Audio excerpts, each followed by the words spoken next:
जय माता दी आप।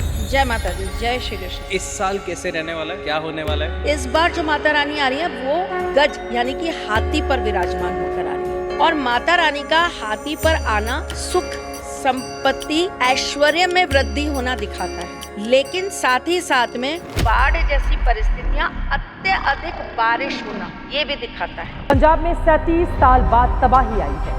नई पीढ़ी ने पंजाब की ऐसी तस्वीर कभी नहीं देखी। The 2025 flooding of Punjab is the worst in the region's history, with around 48 people dead, 1900 villages affected, and lakhs displaced. पूजाओं की बात करते हैं। बहुत सारे लोग पूछते हैं कि कैसी पूजा करनी चाहिए। इस बार माता रानी जो है वो हाथी पर विराजमान होकर आ रही है, तो हमें माता रानी के साथ साथ गणेश जी की भी पूरी पूजा करनी है। तो जो फर्स्ट टाइम है, जिनको बहुत ज्यादा आइडिया नहीं है कि कैसे पूरा रिचुअल होता है, कैसे हमें कलश स्थापना करनी चाहिए। देखिए, पहली चीज तो ये है वरुण कि जो लोग रूटीन से रोजाना पूजा नहीं कर सकते तो उन लोगों को कलश स्थापना नहीं करनी चाहिए। तो जो लोग पढ़ाई कर रहे हैं, जो लोग स्कूल में हैं, कॉलेजेस में हैं, जानना चाहते हैं कि हम कैसे पूजा करें, हम क्या रेमेडीज कर सकते हैं। बच्चों की सबसे ज्यादा जो चीज काम आती है वो होता है पेन। आपको सोने से पहले रात को केवल 5 मिनट निकालने हैं और 11 बार अपने पेन को ऐसे करके होल्ड कर लेना और आंखें बंद करके माँ का स्मरण करके आपको 11 टाइम्स बोलना है। मैरिड लाइफ के अंदर अगर आपको प्रॉब्लम आ रही है तो आपको 2 लौंग डेली रखनी है अपने मंदिर में लाल रंग के कपड़े के ऊपर। दुर्गा सप्तशती के 4थे और 5वें अध्याय का पाठ करना है। उस लौंग को आपको एक दिए के अंदर डाल के, वो दिया गाय का उपला आता है, थोड़ा सा उसके ऊपर कपूर छिड़किए, उसको प्रज्वलित कर लीजिए, उसकी धूरी पूरे घर के अंदर दे दीजिए। आपके घर में कैसी भी नकारात्मक चीजें होंगी अपने आप भाग जाएंगी। एक नवरात्रि लाखों करोड़ों चीजों का निवारण है, करिए तो सही। हे नाम रे सबसे बड़ा तेरा नाम, हो शेरों वाली ऊंचे डेरों वाली, बिगड़े बना दे मेरे। नमस्कार, this episode is brought to you by श्रीतथास्तु.in। ये एक ऐसा इनिशिएटिव है जो हमारे देश को, हमारी संस्कृति को, हमारे पूजा पाठ, रिचुअल, संस्कार सबको बहुत आगे लेके जा रहा है। And I want you guys to check this out because देश विदेश हर जगह से लोग आ रहे हैं और यहाँ आके लाभ उठा रहे हैं, फायदा उठा रहे हैं, अपने आप को और स्पिरिचुअली अलाइन कर रहे हैं, अपनी सारी परेशानियों को खत्म कर रहे हैं। And not just Indians, like everyone in this world जो सनातन धर्म को समझना चाहता है, सनातन धर्म की रिस्पेक्ट करता है, दिस इनिशिएटिव इज दैट। आप जाइए, ये वेबसाइट देखिए, श्री तथास्तु को समझिए, जानिए कि यहाँ पे एग्जैक्टली हो क्या रहा है, क्या है श्री तथास्तु, एंड एंजॉय दिस एपिसोड। और जाते जाते जल्दी से ये बोलूंगा कि सब्सक्राइब कर लेना, ऐसे अच्छे गेस्ट लाने में हमें बहुत मदद मिलती है। Enjoy this episode. साल का सबसे पसंदीदा पॉडकास्ट मेरे, बिकॉज हम बात करने वाले हैं माता रानी के बारे में। और सबसे ज़्यादा जो कमेंट्स आए हैं हाल फिलहाल में, मैं बहुत दिन से पॉडकास्ट नहीं कर पाया मैम के साथ क्योंकि मैम ट्रैवल कर रही थी। अभी मैम गणपति बापा के पास गई थी, तो उसकी स्टोरी भी पूछूंगा कि कैसा रहा आपका एक्सपीरियंस, द एक्सपीरियंस बापा का। बहुत सारी बातें करेंगे, बहुत सारी चीज़ें इकट्ठा हो गई हैं तो वो भी बातें करेंगे। बट उससे पहले जो आपने बहुत सारे कॉमेंट्स किए कि श्रीतथास्तु.in पे क्या अपडेट्स हैं, तो बहुत सारी नई पूजाएं आपके लिए आई हैं, बहुत सारी जो नवरात्रि स्पेशल पूजाएं हैं आप जाके देख सकते हैं श्रीतथास्तु.in पे। एंड स्टार्ट करते हैं इस पॉडकास्ट को। जय माता दी। जय माता दी मैम। जय माता दी, जय श्री कृष्ण। जय श्री कृष्ण। कैसे हैं आप?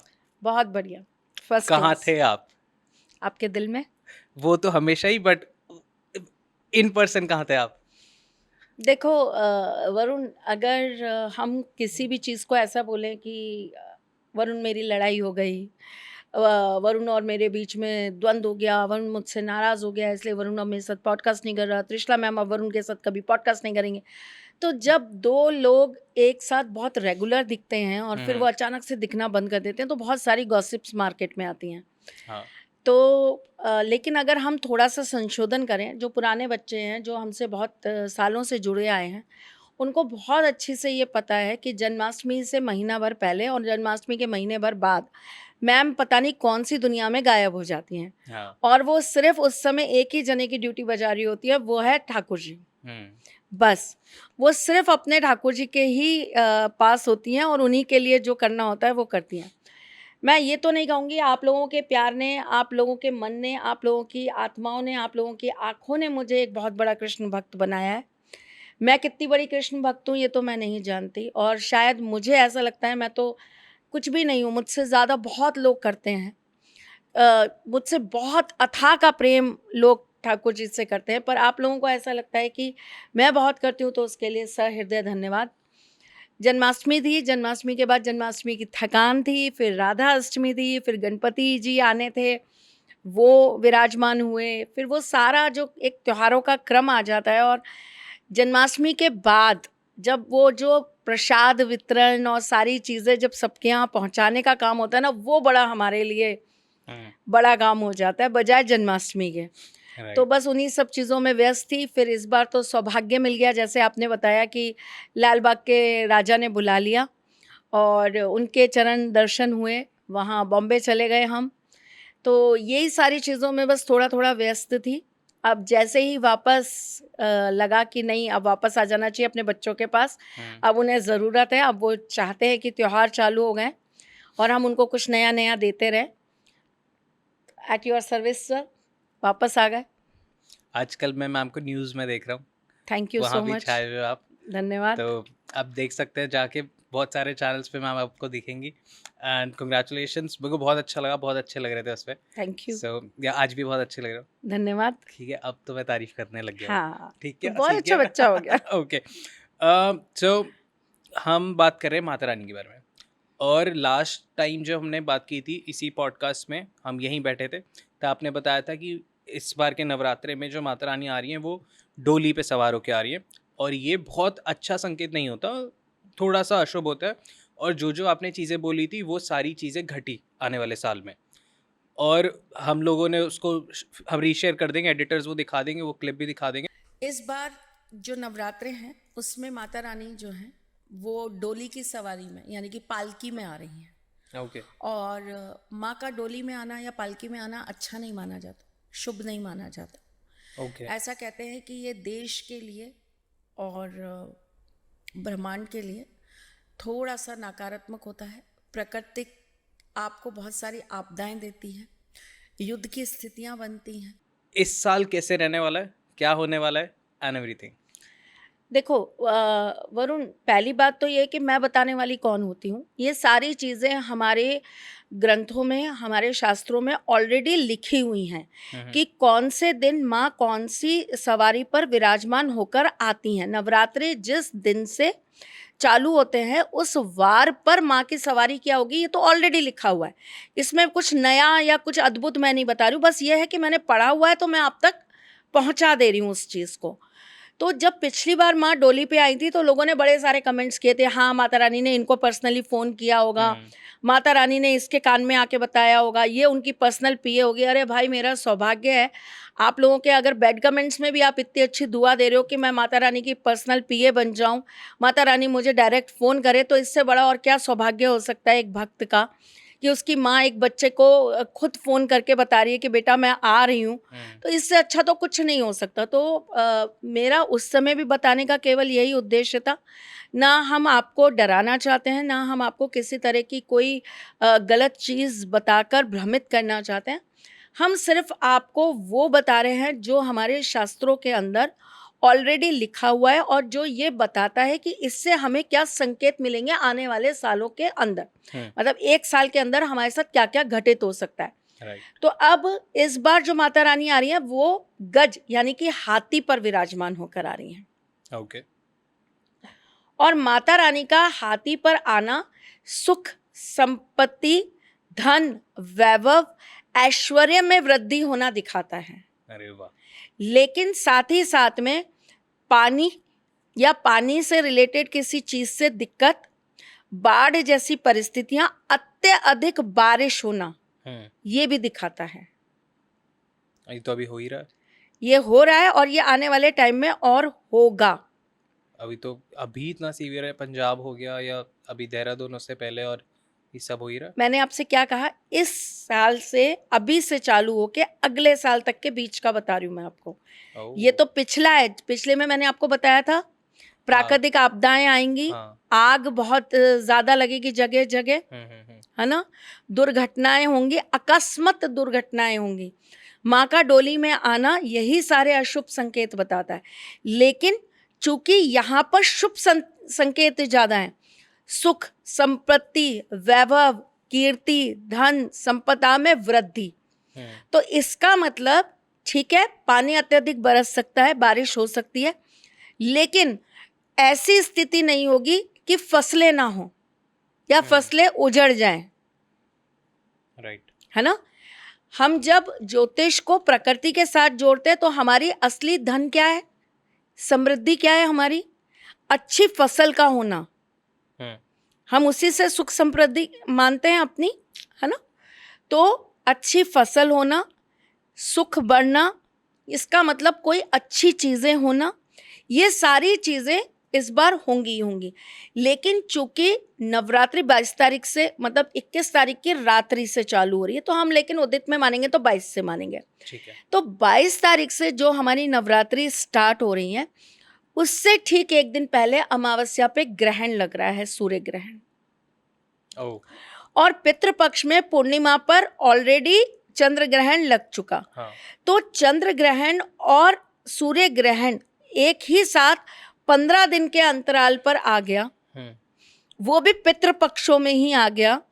तो इससे क्या है कि चंद्र ग्रहण से लेके सूर्य ग्रहण के बीच में बहुत सारी चीजें उथल पुथल होने वाली हैं, जो हुई हैं, जो हुई हैं, और आगे भी अभी धीरे धीरे हो रही हैं। राइट।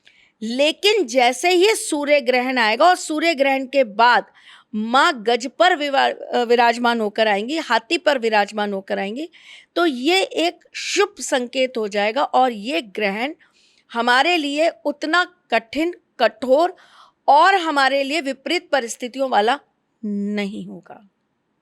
जय माता दी। जय माता दी। ओके, सो पूजाओं की बात करते हैं। बहुत सारे लोग पूछते हैं कि कैसी पूजा करनी चाहिए, नवरात्रों में क्या करना चाहिए, अपने हिसाब से, अपनी कुंडली के अकॉर्डिंग, अपनी एस्ट्रोलॉजी के अकॉर्डिंग कैसे पूजा करनी चाहिए, और फिर अगर आपसे कैसे करा सकते हैं, shritatastu.in से कैसे करा सकते हैं, तो वो सारे बताइए।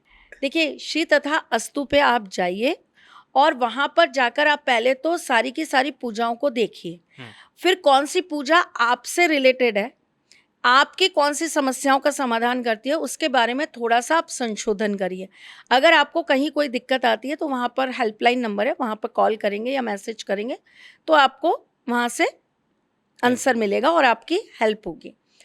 दूसरी बात यह है कि नवरात्रि में हमको कौन सी पूजाएं करनी चाहिए। बहुत अच्छा सवाल पूछा है आपने वरुण। इस बार की जो नवरात्रि हैं उसके अकॉर्डिंगली मैं आपको बताती हूँ। इस बार नवरात्रि में सबसे अत्यधिक पूजा हमें जिनकी करनी चाहिए वो है हनुमान बाबा। हनुमान जी? अरे वाह, क्यों? माता रानी की पूजा के साथ हाँ, साथ हाँ। हमें हनुमान जी की पूजा जरूर करनी है। ओके। चूंकि इस बार माता रानी जो है वो हाथी पर विराजमान होकर आ रही हैं, तो हमें माता रानी के साथ साथ गणेश जी की भी पूरी पूजा करनी है। जो साधक हैं, जो साधनाएं करते हैं, हाँ। उन्हें गणपति जी के तीव्र रूप उत्तिष्ठ गणपति की पूजा करनी है। और उनकी पूजा करने के लिए ये वाला समय सबसे अच्छा होता है नवरात्रि का। खास करके नवरात्रि की छठी की रात्रि से उनकी पूजन बहुत विशेष रूप से की जाती है। उनका पूजन करने के लिए आप जब अपने आसन पर बैठेंगे तो आपको अपने मुंह में लौंग, इलायची ऐसी कोई चीज रखकर ही आप उनके मंत्रों का जाप कर सकते हैं। क्यों? नियम होते हैं अलग अलग पूजाओं के। उनकी पूजन का ये एक बहुत बड़ा नियम है। दूसरी चीज ये कि ये पूजन किसी गुरु के सानिध्य के बिना नहीं किया जाता। ओके। लेकिन ये शीघ्र, अति शीघ्र फल देने वाली पूजा है। इसीलिए इस पूजा को अगर आपके पास आपके गुरु हैं और आप साधक हैं तो आप उनके नेतृत्व में ये पूजा इस बार जरूर करिए, आपको इससे बहुत फायदा होगा। उच्चिष्ट गणपति, राइट? कैसा होता है स्वरूप एंड कैसे होते हैं वो? गणपति जी का तांत्रिक रूप है। ओके। और इनके पीछे की एक कहानी है, पहले वो सुनाती हूँ मैं Please. आपको। वैसे एक पॉडकास्ट में बता चुकी हूँ, पर चलो आज आपके यहाँ भी बताती हूँ। एक राक्षस था उसने वरदान मांगा कि मेरा वध केवल वही देवता कर पाएंगे जो अपनी पत्नी के साथ रति क्रिया में विलीन होंगे। ओके। तो जब उनको ये वरदान मिल गया तो सभी देवी देवताओं में बड़ी हलचल मच गई कि ऐसा कौन करेगा, रति क्रिया में रहकर किसी राक्षस का वध कौन कर पाएगा। तो गणेश जी ने कहा कि ये कार्य मैं करूँगा, और उन्होंने इस चीज़ को बड़े प्रेम और बड़े ही सहज भाव से एक्सेप्ट किया कि उनका वध जो है वो मैं करूँगा। वो गए, उन्होंने अपनी जांग पर माँ को बैठाया अपने साथ में, और उन्होंने उसी वक्त रति क्रिया में विलीन होते होते उस राक्षस का वध किया। ये जो क्रिया थी, ये जो चीज़ें थी, ये एक बहुत हाई लेवल स्पिरिचुअल चीज़ों को होना दिखाती है।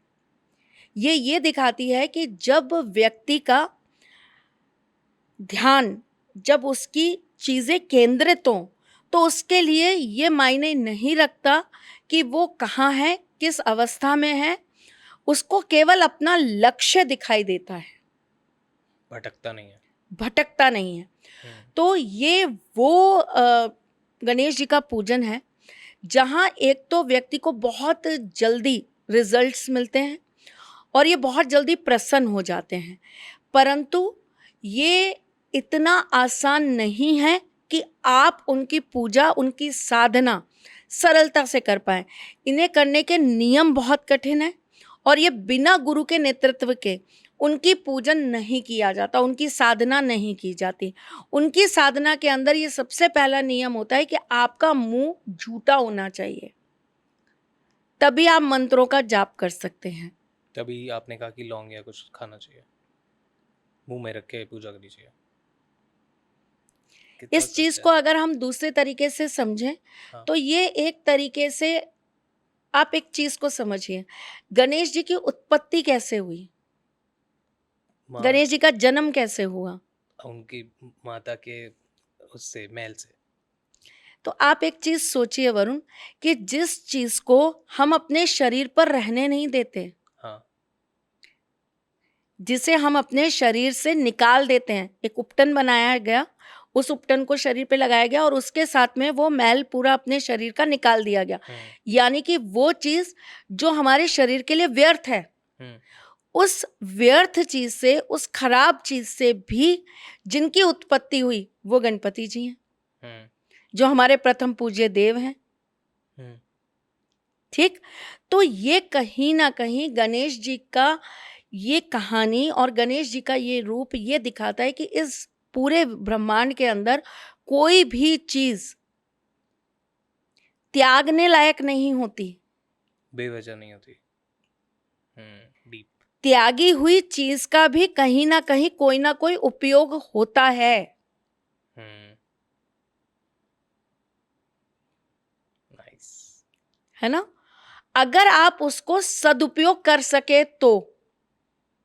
आप में इतनी कॉन्शियसनेस होनी चाहिए, इतनी समझ होनी चाहिए, इतनी समझ होनी चाहिए, आपको चीजों को सही नजरिए से देखना आना चाहिए।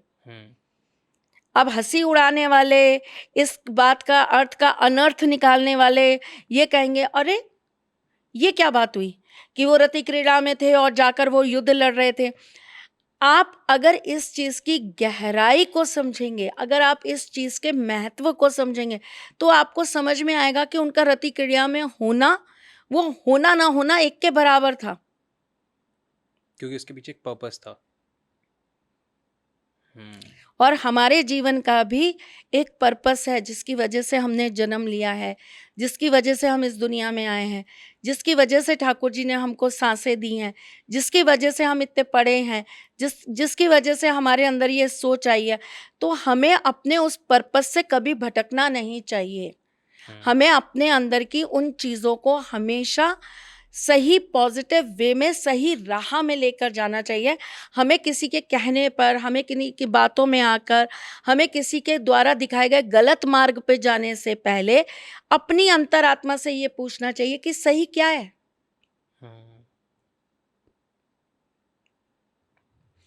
घर में बंद पड़ी हुई घड़ी भी दिन में 2 बार सही समय बताती है, दिखाती है आपको।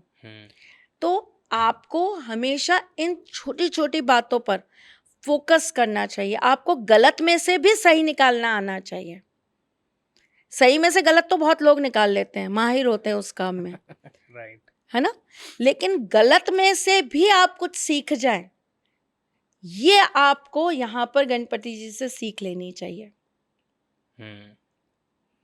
तो ये जो रूप है वो थोड़ा एग्रेसिव है। एग्रेसिव है। ओके, और कैसे होती है पूजा?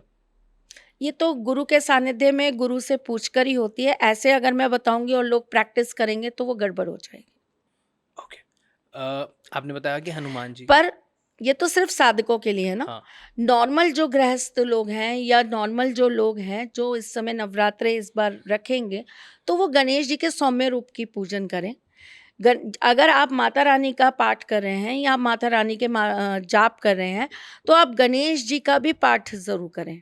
ओके, चाहे आप गणेश चालीसा ही क्यों ना करें, चाहे आप गणेश जी की आरती ही रोज क्यों ना करें, लेकिन आपको माता के साथ साथ गणेश जी का पूजन भी जरूर करना है। ओके, और हनुमान जी का भी? हनुमान जी का पूजन आप बिल्कुल करें। अगर आपकी कोई मनवांछित इच्छा है जो आप चाहते हैं कि ये नवरात्रे आपकी पूजा पूरी हो जाए और आप उसके लिए विशेष रूप से पूजा कर रहे हैं या नवरात्रि का पूजन कर रहे हैं, आपने नवरात्रि अपने घर में किसी महत्वपूर्ण अपने मनवांछित इच्छा के पूर्ण होने की वजह से रखी है, तो आपको हनुमान जी की पूजा ज़रूर करनी है। ओके, बहुत सारे लोग जो पॉडकास्ट देख रहे होंगे न्यूली वेड होंगे या अपनी होम टाउन से कहीं और पहुंचे होंगे या विदेश में होंगे या फिर इंडिविजुअल्स होंगे बट चाहते हैं कि हम इस बार नवरात्रि पूजें, हम इस बार नवरात्रि के पूरा अच्छे से रिचुअल्स करें। तो जो फर्स्ट टाइम है, जिनको बहुत ज़्यादा आइडिया नहीं है, जिनको पता नहीं कि कैसे पूरा रिचुअल होता है, कैसे हमें कलश स्थापना करनी चाहिए, कैसे खेतरी बीजनी चाहिए, तो एक बार अब वो पूरा सिस्टम बताइए कि कैसे सारा कुछ करना चाहिए, रूटीन क्या होना चाहिए, पूजा क्या करनी चाहिए। देखिए, पहली चीज़ तो ये है वरुण कि जो लोग घर से दूर हैं और जो लोग रूटीन से रोजाना पूजा नहीं कर सकते, तो उन लोगों को कलश स्थापना नहीं करनी चाहिए। ओके, ठीक है। अगर आप श्योर हैं कि आप 9 के 9 दिन अपनी उस चीज़ को निभा पाएंगे तो आप कलश स्थापना करिए। नहीं तो आप अपने घर के अंदर जो भी माता रानी की फोटो है या उनकी जो मूर्ति है, उन्हें अच्छी से साफ करिए। नवरात्रि के प्रथम दिन पर उन्हें एक चुंदरी चढ़ाइए, माथे पर आप उनके रोली का तिलक लगाइए और साथ में चावल उनको भेंट करिए। फिर आप माँ के सामने घी का दीपक प्रज्वलित करिए। एक लाल रंग के आसन पर लाल वस्त्र पहनकर आप बैठ जाइए, माता रानी को स्मरण करिए, माता रानी के मंत्रों का जाप कर लीजिए। दुर्गा सप्तशती का आप वहाँ पे बैठ के पाठ कर सकते हैं, लेकिन दुर्गा सप्तशती अगर आप नॉर्मल पढ़ रहे हैं तो बहुत समय लग जाता है, तो आप केवल वहाँ पर दुर्गा चालीसा का पाठ भी कर सकते हैं। आप चाहें तो वहाँ पर दुर्गा कवच का भी पाठ कर सकते हैं, आप चाहें तो आप सिद्ध कुंजिका स्तोत्र का भी पाठ कर सकते हैं। तो आपको ये चीज़ें वहाँ पर कर लेनी चाहिए, जिनका ये होता है कि वो रेगुलर नहीं रह सकते।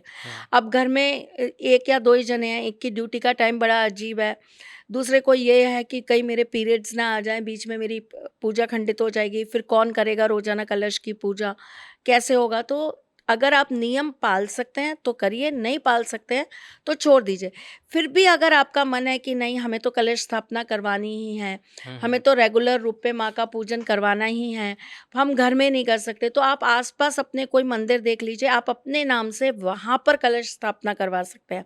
अगर आप विदेश में रहते हैं, आप वहाँ नहीं करवा पा रहे हैं, तो आप अपने मदर फादर अपने रिलेटिव्स से थोड़ा सा संपर्क करिए।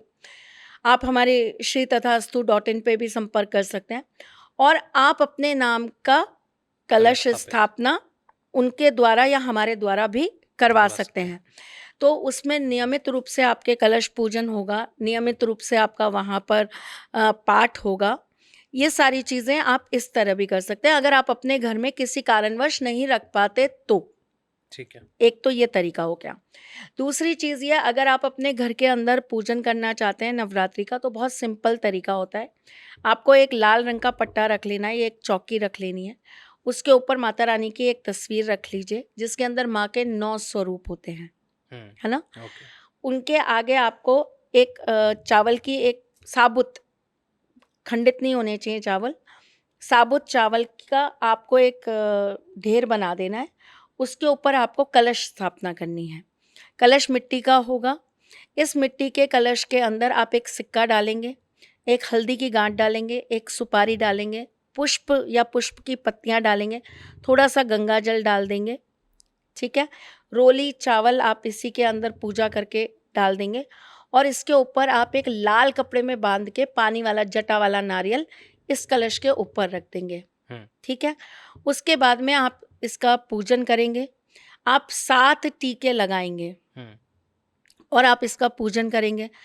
उसके बाद में आपको एक घी का दीपक प्रज्वलित करना है। अगर आप अखंड दीपक रख रहे हैं कि 9 दिन आपका दीपक जलना चाहिए, तो आप अखंड दीपक के लिए मन में संकल्प करेंगे कि मेरे 9 दिन का मैं अखंड दीपक रख रही हूँ या रख रहा हूँ। इस तरीके से करके आप पूजन कर सकते हैं। खेजड़ी हमारे यहाँ पर इस नवरात्रों के अंदर जो हम लोग बोते हैं, उसके लिए क्या करते हैं कि जौ के जो दाने होते हैं, जौ के दानों को थोड़ा सा भिगो लेते हैं। भिगोने के बाद मिट्टी लाकर और एक मिट्टी का ही पात्र ले लेते हैं, उसके अंदर मिट्टी डालकर उसके अंदर वो जौ के बीज डाल देते हैं और उसके ऊपर हम लोग थोड़ा थोड़ा रोजाना पानी डालते हैं। लेकिन मैं अपना बता रही हूँ कि मैं उसी जो पात्र होता है जिसमें हम खेजड़ी बोते हैं, हम नवरात्रों की जो मिट्टी के अंदर जौ डालते हैं, मैं उसी के बीच में कलश स्थापना करती हूँ। कुछ लोग ऐसे भी करते हैं, ठीक है। और मैं वो जो कलश है उसको माँ का स्वरूप दे देती हूँ। मतलब कलश जो होता है उसके ऊपर मैं माँ की साड़ी या घाघरा जो होता है माँ का, वो पहनाती हूँ। जो लाल कपड़ा बांध के हम ऊपर नारियल रखते हैं, उस पर मैं माँ का फेस लगा देती हूँ। ऊपर से मैं माँ को चुंदरी उड़ा देती हूँ, तो वो पूरा का पूरा ऐसा लगता है जैसे माँ का स्वरूप है। और जैसे जैसे वो नीचे से उगने लगता है, वैसे वैसे जो माँ की साड़ी होती है या माँ का जो लहंगा होता है, वो अपने आप ऐसे करके उठता जाता है। वो इतना दिव्य, इतना भव्य लगता है कि वो सच में लगता है कि जैसे माँ जागृत रूप में हमें आशीर्वाद दे रही हैं। तो अपना अलग अलग तरीका होता है सबका। आप जैसा आपको नॉर्मल आपको सही लगता है, आप उस तरीके से कर लीजिए। कई लोगों के यहाँ सप्तमी पूजी जाती है, कई के यहाँ अष्टमी, कई के यहाँ नौमी। तो आपके यहाँ जितने भी दिन के नवरात्रे रखे जाते हैं, आप उस तरीके से इस तरह पूजन कर सकते हैं। इसके अंदर कुछ विशेष चीज़ें भी होती हैं जो लोग वहाँ पर रखते हैं 9 दिन के लिए। जैसे कि एक कटोरी के अंदर कमलगट्टे रखे जाते हैं, एक कटोरी के अंदर गोमती चक्र रखे जाते हैं, एक कटोरी के अंदर मोती शंख रखा जाता है, एक कटोरी के अंदर थोड़े से धनिया के दाने रखे जाते हैं, एक कटोरी के अंदर हल्दी की गांठ रखी जाती है। तो ऐसे करके अलग अलग उस पर अलग अलग चीज़ें हम वहाँ पे रखते हैं। कुछ सिक्के एक कटोरी के अंदर रखते हैं, कुछ चावल रखते हैं, पीली सरसों हम ज़रूर रखते हैं सिद्ध करने के लिए। पीली सरसों से क्या है, घर की नज़र उतारने का बहुत कार्य किया जाता है। तो ये 9 दिन की 9 जो पूजाएं होती हैं, उसके अंदर हम ये सारी चीज़ें माँ के दरबार में रख देते हैं ताकि वो सिद्ध हो जाएं और फिर इनके अलग अलग उपयोग हम नवरात्रि के बाद अपने जीवन को और बेहतरीन करने के लिए यूज़ में ला सकें। जैसे कि कमल गट्टा हो गया, जैसे कि गोमती चक्र हो गया, ये सारी चीज़ें, धनिया हो गया, ये सारी चीज़ें संभाल के रख ली जाती हैं। और दिवाली की रात्रि को जब पूजन होता है तो ये सारी चीज़ें माँ लक्ष्मी को भेंट करी जाती हैं और फिर इनका एक पोटली बनाकर ये हम अपनी तिजोरी में रखते हैं। हम लोग विशेष कुछ पोटलियाँ भी बनाते हैं जो नवरात्रि में बनाई जाती हैं, जो घर की तिजोरी में रखी जाती है, जो घर के गेट पे टांगी जाती है बुरी नज़र हटाने के लिए। तो काली पोटली होती है जो घर की मेन उस पर लगाई जाती है।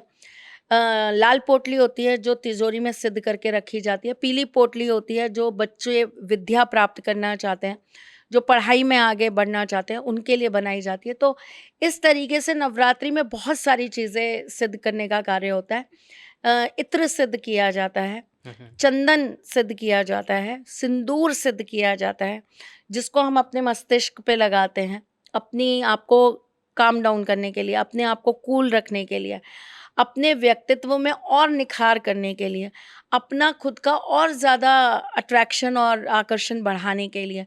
तो देखिए अलग अलग तरीके से अलग अलग चीज़ें की जाती हैं। जैसे मैं आपको बताती हूँ, पहले नवरात्रे से लेके और दशहरे तक, जी। विजयदशमी जिसे हम बोलते हैं, दशहरे तक रोजाना सवेरे उठ के नहा धो के सबसे पहले थोड़ा सा कच्चा दूध ले लीजिए, उससे अपनी दोनों हथेली को अच्छी से धो लीजिए, पानी मिला लीजिए और दोनों हथेलियों को अपनी को अच्छे से धो लीजिए और अपनी दोनों हथेलियां ऐसे खोल कर देखिए और भगवान से प्रार्थना करिए कि मेरे जो भी ग्रह मेरे जीवन के अंदर पीड़ा दे रहे हों, दुख दे रहे हों, तकलीफ दे रहे हों, उन सबको शांत करें और मेरे जीवन में मेरी हर मनोवांछित इच्छा पूर्ण करें। हम्म। ये विशेष रूप से नवरात्रि में कार्य किया जाता है। हल्दी डालकर स्नान करने से आपकी आध्यात्मिक बल को और ज़्यादा बल प्राप्त होता है। वाह। मतलब लोग स्पिरिचुअल तो बहुत होते हैं, लेकिन कई बार क्या होता है कि वो करना चाहते हैं लेकिन हालात ऐसे हो जाते हैं जो उनको रोक देते हैं। क्या होता है, जैसे वो पूजा करना चाहते हैं, उनके मन में है कि मुझे बहुत पूजा करनी है, मुझे बहुत सारी चीज़ें करनी है, मुझे ऐसे अपने ठाकुर जी के दर्शन के लिए जाना है, अब मैं माता रानी के दर्शन के लिए जाऊं, अब मैं रोजाना मंदिर जाऊं, मैं माता रानी को ये भेंट करूं, मैं माता रानी को ये चढ़ा कर आऊं, मैं आज बैठ के माता रानी के कम से कम 5 माला 11 माला जाप करूं। लेकिन अब कोई दिक्कत आ गई, कोई परेशानी आ गई, घर में कोई कलह हो गया, कोई पीड़ा हो गई, हम कर ही नहीं पाए, हमारी वो चीज़ रह गई। तो उस चीज़ को बल देने के लिए कि आपके आध्यात्मिक जीवन में, आपके आध्यात्मिक सफ़र में कोई भी चीज़ आपकी बाधा ना बन पाए, उसके लिए हल्दी का स्नान नवरात्रि में करना अति शुभ रहता है। ओके। ठीक है। 1 बूंद गाय का प्योर घी, अगर इसे डालकर हम नवरात्रि में स्नान करते हैं तो ऐसा करने से हमारे अंदर एक पॉजिटिव एनर्जी विकसित होती है। ओके। ठीक है। जो लोग बहुत आलसी हैं, जो अपने काम को बहुत ज़्यादा लिंगर ऑन करते हैं, जो अपने जीवन के अंदर अपनी चीज़ों को लेकर बिल्कुल भी फोकस्ड नहीं होते, जिनके अंदर कमिटमेंट नहीं होता, उन लोगों को ज़रूर 1 बूंद घी, प्योर घी डालकर स्नान करना चाहिए। तो देखिए छोटे छोटे सरल सरल प्रयोग हैं, लेकिन हमारे जीवन के अंदर ना बहुत अलग अलग तरीके से परिवर्तन लाते हैं। हमारा पूरा सिस्टम, हमारी बॉडी, इवन हमारे इर्द गिर्द की सारी चीज़ें किस चीज़ पर चल रही है, एनर्जी पे चल रही है। आपको केवल अपनी एनर्जी को बैलेंस्ड ही करना है ना, और नवरात्रि सबसे अच्छा समय होता है आपके उन चीज़ों को बैलेंस्ड करने के लिए। राइट। परफेक्ट। कुछ ना स्टूडेंट्स के लिए भी बताइए, क्योंकि हर बार मैं बहुत सारी रेमेडीज आपसे पूछता हूँ और हर बार मैं रह जाता है कि कमेंट आता है कि वरुण भैया आप स्टूडेंट्स के लिए कुछ नहीं पूछते। तो जो लोग पढ़ाई कर रहे हैं, जो लोग स्कूल में हैं, कॉलेजेस में हैं, जो जानना चाहते हैं कि हम कैसे पूजा करें, हम क्या रेमेडीज़ कर सकते हैं, या हमें क्या रिचुअल फॉलो करने चाहिए अपने स्कूल के साथ, कॉलेज के साथ, स्टडीज़ के साथ। जो बच्चों की सबसे ज़्यादा जो चीज़ काम आती है वो होता है पेन। ठीक है। एग्जाम में भी आपके जो पेन यूज में आते हैं, तो आपको नवरात्रि में अपने पेन चार्ज करने चाहिए। ओके। अरे वाह, दैट्स न्यू, बताइए। ठीक है।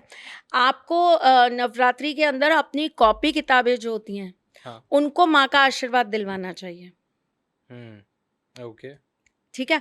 करते तो बचपन में बहुत थे, लेकिन हंसी मजाक में करते थे, मजाक खेल उसमें कर लेते थे, कुछ मम्मी वगैरह की बातों में आके कर लेते थे, लेकिन करते सब थे। और जब मैं बताने जाऊंगी तो सबको लगेगा अरे ये तो बहुत कॉमन चीज़ थी। तो कॉमन ही तो चीज़ है जो हमको करनी है। बताइए। हमारी दादी नानी मम्मियों से अच्छी कोई एस्ट्रोलॉजर नहीं है दुनिया में। आई बिलीव सो, दादी स्पेशली। हाँ। तो वो लोग हमको हंसी मजाक में, खेल खेल में इतनी चीज़ें सिखा जाती थी, अगर हम उनको सीरियसली लेते ना तो आपको आज ये पॉडकास्ट देखने की ज़रूरत नहीं पड़ती। सच बात तो ये है। चलो एनीवेज, सबसे पहले मैं आपको सिखाती हूँ कि पेन कैसे चार्ज होगा। तीसरे दिन की आपके नवरात्रों से, पहला दिन नहीं, दूसरा दिन नहीं, तीसरे दिन आपको 2, 3, 5 जो भी आपको पेन अपने चार्ज करने हैं, ले जाकर आपको अपने मंदिर में रख देना है, जहाँ पर आप माता रानी का पूजन कर रहे हैं। वहाँ पर आपको रखने के बाद एक धागा ले लेना है, लाल रंग का कलावा ले लीजिए, जो हम मोली पहनते हैं वही ले लीजिए। उसके अंदर आपको 9 गांठ लगानी है। ओके। प्रत्येक गांठ को लगाते हुए आप बोलेंगे गौरी पुत्र गणेश की जय। ओके। गौरी पुत्र गणेश की जय। आपने माँ गौरी को भी याद कर लिया, आपने गणेश जी को भी याद कर लिया और दोनों का जयकारा लगा दिया। बहुत छोटा सा काम है, बच्चों को टिपिकल संस्कृत नहीं बोलनी, कोई मंत्र नहीं बोलना, बहुत ज़्यादा समय नहीं लगना। ऐसा बोल के आपको 9 गांठ लगा लेनी है, ठीक है। और आपके वो सारे के सारे पेन आपको इन धागों से बांध कर रख देना है, ठीक। रोज रात को सोने से पहले, लेकिन ये काम आपको अच्छे से नहा धो के करना है। अगर आप प्याज लहसुन खा रहे हैं तो प्लीज आप ये 9 दिन छोड़ दीजिए। हाँ, आई गेस बहुत सारे लोगों के घर बंदी हो जाता है। ठीक है, आपको सोने से पहले रात को केवल 5 मिनट निकालने हैं और 11 बार अपने पेन को ऐसे करके होल्ड कर लेना अपने दोनों हाथों के बीच में। धागा बंधा हुआ है, आपको पेन रख लेने और ऐसे हाथ जोड़ लेना है और आंखें बंद करके माँ का स्मरण करके आपको 11 टाइम्स बोलना है, क्लीम क्लीम क्लीम क्लीम। सिंपल। और पेन को वापस से माता रानी के दरबार में रख देना है। विजयदशमी वाले दिन, यानी कि दशहरे वाले दिन, विजयदशमी मतलब हर चीज पर विजय प्राप्त करने का दिन। उस दिन आपको अपने वो पेन ले लेने हैं और आपको पीले रंग के कपड़े के अंदर बांध के अपने बैग के अंदर रख लेना है। ये आपको तब यूज करना है जब आपके एग्जाम्स आएंगे। नॉर्मल यूज नहीं कर सकते? नॉर्मल यूज कर सकते हो, ठीक है, क्योंकि फिर बहुत सारे बच्चे हैं ना, अगर मैं भी इमेजिन कर रहा हूँ मैं छोटा होता तो मेरा मन होता ही कल से यूज करना है। हाँ बिल्कुल कर सकते हो। तो आप अभी ये काम कर सकते हो, फिर अभी सकरात आएगी जनवरी में, आप तब भी ये काम कर सकते हो। एग्जाम से पहले उस रात्रि को भी आप अपने पेन चार्ज कर सकते हो, तो करिए और इसका फ़ायदा उठाइए। जिनको याद नहीं होती हैं चीज़ें, जो बहुत जल्दी भूल जाते हैं, वो इन पेनों से लिख लिख कर अपनी चीज़ों को याद करने की प्रैक्टिस डालिए। देखिए आपको कितनी जल्दी चीज़ें याद होने लगेंगी। राइट।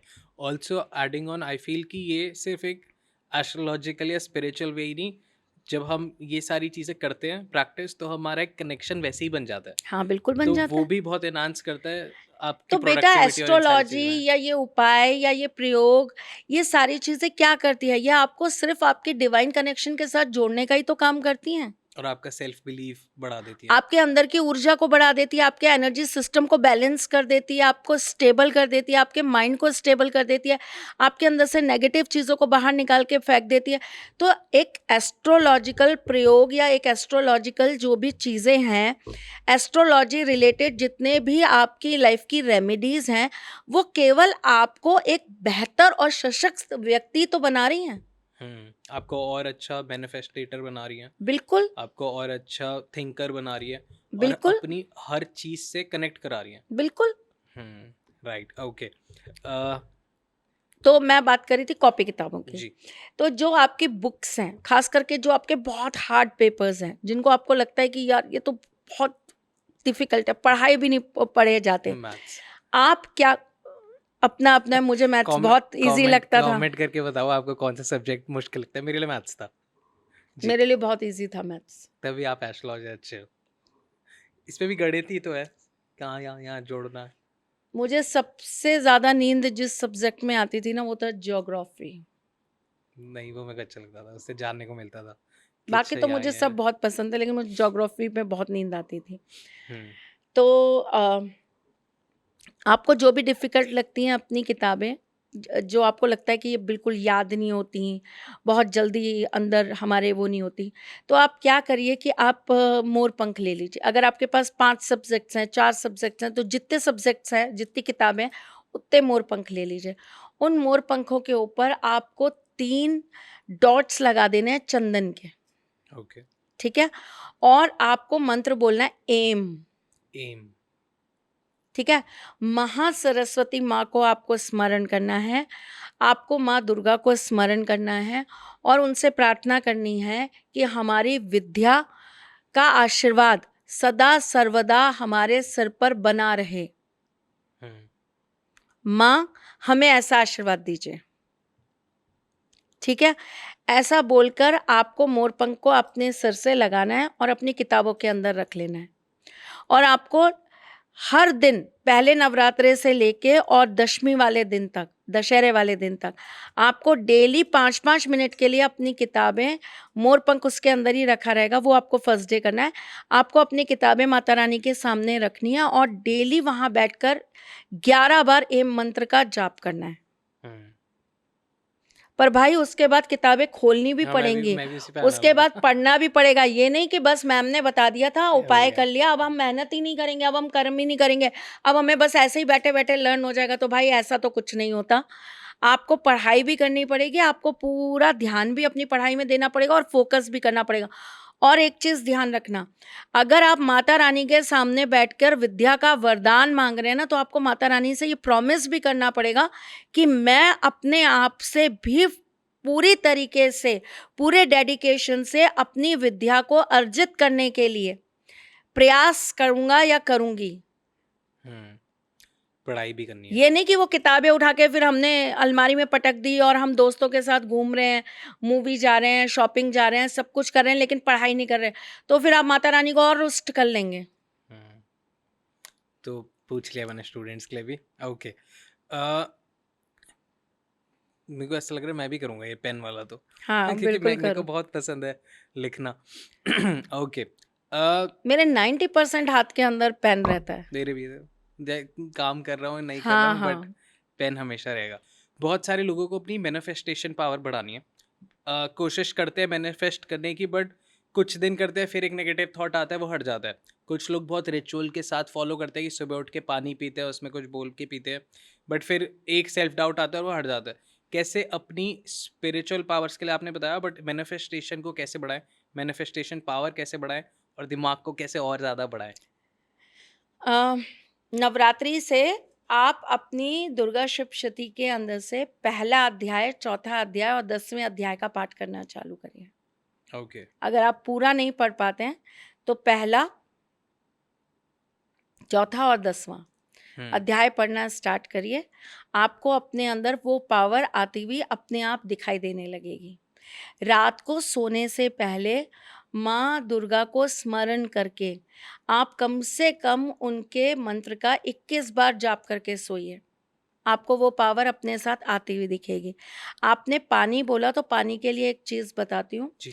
आपको एक पान का पत्ता लेना है। उस पान के पत्ते के ऊपर आपको चंदन से, ठीक है, चंदन से आपको एक नंबर लिख देना है 2182 जी।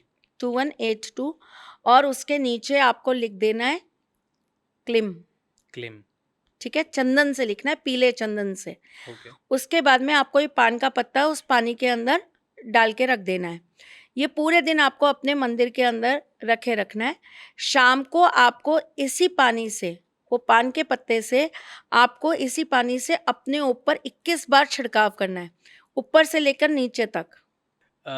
एक सवाल जो आई गेस बहुत सारे लोगों को रिलेटेबल लगेगा, क्योंकि मेरा भी पर्सनली ये इशू है जो भी हाल फिलहाल में बहुत ज़्यादा बढ़ गया है। बहुत सारे लोगों को ना नींद नहीं आती, बहुत ज़्यादा वर्कआउट भी कर रहे हैं, काम भी कर रहे हैं, सब कुछ कर रहे हैं, बट रात को नींद ही नहीं आती। और उसके लिए फिर सप्लीमेंट्स लेना स्टार्ट करते हैं, अजीब अजीब चीज़ें करते हैं कि सो जाए, बट नींद आती ही नहीं है। तो वो ये जो तो नींद का प्रेम इशू है, है, प्रेम है। नहीं प्रेम वाला दूसरा होता है। ये ज़बरदस्ती ये आ जाए नींद तब भी नहीं आ रही। तो स्लीप इश्यूज जिनको होते हैं उनके लिए कुछ ऐसा होता है कि देखिए, पीस आए जिनको या- स्लीप इशू होते हैं उनके साथ बहुत सारी चीज़ें होती हैं। एक तो पहले उनको अपने चंद्रमा को ठीक करने की ज़रूरत होती है। तो सबसे अच्छी चीज़ ये है कि आप नवरात्रों में रात्रि के समय पूजन ज़रूर करें। ओके, ठीक है, मंत्र जाप करें, पाठ करें, सिद्धगुंजिका स्तोत्र का पाठ करें और कम से कम 5 बार करें। हम्म, ठीक है, 2 मुखी रुद्राक्ष का कंठा हम्म, नवरात्रों में सिद्ध कराकर आप अपने पिल्लो के नीचे या अपने गद्दे के नीचे ज़रूर रखें। ये आपकी इस चीज़ को बहुत इजीली रिमूव कर देगा। अगर आपको इतना ज़्यादा दिक्कत है कि आपको नींद बिल्कुल नहीं आती है, आप अपने बेडरूम के अंदर नवरात्रि में माता रानी को स्पर्श करके 5 मोर पंख ज़रूर लगा दें। एक साथ लगाएंगे, एक धागे में बांध के, लाल रंग के धागे में बांध के आप अपने बेड के पीछे लगा दें। ठीक है, खास करके वहाँ जहाँ आप सो रहे हैं। ओके, बेड के भी 2 साइड होते हैं ना, तो जिस साइड में आप सो रहे हैं उस साइड में ज़रूर लगा दें। ओके। 2 दिन पहले मैंने मैम को कॉल किया था और एक अजीब सी थ्योरी पूछी थी। तो आई वांट कि वो थ्योरी मेरे को लगा कि ऑडियंस को भी पता होनी चाहिए कि जैसे ब्रह्मा विष्णु महेश हैं, हम बोलते हैं कि जय ब्रह्मा जी विष्णु जी महेश जी, ऐसे ही हम बोलते हैं कि हर देव भगवान जी के साथ उनकी अर्धांगिनी एसोसिएटेड है माँ काली, माँ लक्ष्मी एंड माँ और माँ सरस्वती। सरस्वती। अब जब हम वैष्णो देवी जाते हैं तो हम पूछते हैं माँ वैष्णो माता को। अब जब मैं वहाँ पे जाता हूँ तो वहाँ पे वो कहते हैं 3 पिंडियाँ हैं यहाँ पे और आप इनके दर्शन करो, और वो हैं माँ काली माता, माँ वैष्णो, माँ काली माता, माँ लक्ष्मी माता और माँ सरस्वती माता। तो मैं कंफ्यूज हो जाता हूँ कि ये क्या हो रहा है, मतलब फिर वैष्णो माता कौन है अगर ये 3 माताएं हैं और फिर ये तीनों अलग अलग हैं। और फिर एक थ्योरी मैंने कहीं सुनी थी कि वैष्णो देखो माता बच्चा, मेरी एक राम बात जी को का ना वेट कर रही समझने हैं। की कोशिश करो। हाँ, ये तो कहानी खैर मैंने भी सुनी थी, लेकिन मुझे अभी तक इसका कोई प्रमाण नहीं मिला है, तो मैं आपको बता नहीं सकती हम्म कि वो राम जी से शादी करना चाहती थी, फिर उनको ये हुआ कि नहीं, उनकी राम जी से शादी नहीं हो पाई, तो वो कल की भगवान का हाँ वेट कर रही हैं। खैर मुझे नहीं पता, क्योंकि मैंने ये कहीं पर प्रामाणिक रूप से नहीं इसको पाया, तो मैं इसलिए इस बारे में कोई टिप्पणी नहीं देना चाहती। और जो चीज़ मैंने नहीं पढ़ी, फिर मैं उसके बारे में क्यों बोलूँ? राइट। मुझे नहीं मालूम। तो ये कोई बेहतर इंसान है जिसने इसके ऊपर रिसर्च करी हो, तो आप उनसे पूछिएगा, पहली बात। दूसरी चीज़ ये कि देखिए, जितनी भी देवी के स्वरूप है, चाहे हम 10 महाविद्याओं का नाम ले लें, चाहे हम 9 देवियों का नाम ले लें, चाहे हम 9 बहनें जो हैं, माँ वैष्णो देवी, माँ कैला देवी, हम सबका नाम ले लें, तो देखिए जो देवियाँ हैं, इन ये कहीं न कहीं है तो हमारी माँ दुर्गा, माँ लक्ष्मी, माँ सरस्वती, माँ काली में से ही इनका रूप निकला है, हम्म ठीक है? ये उन्हीं का कहीं न कहीं रूप है।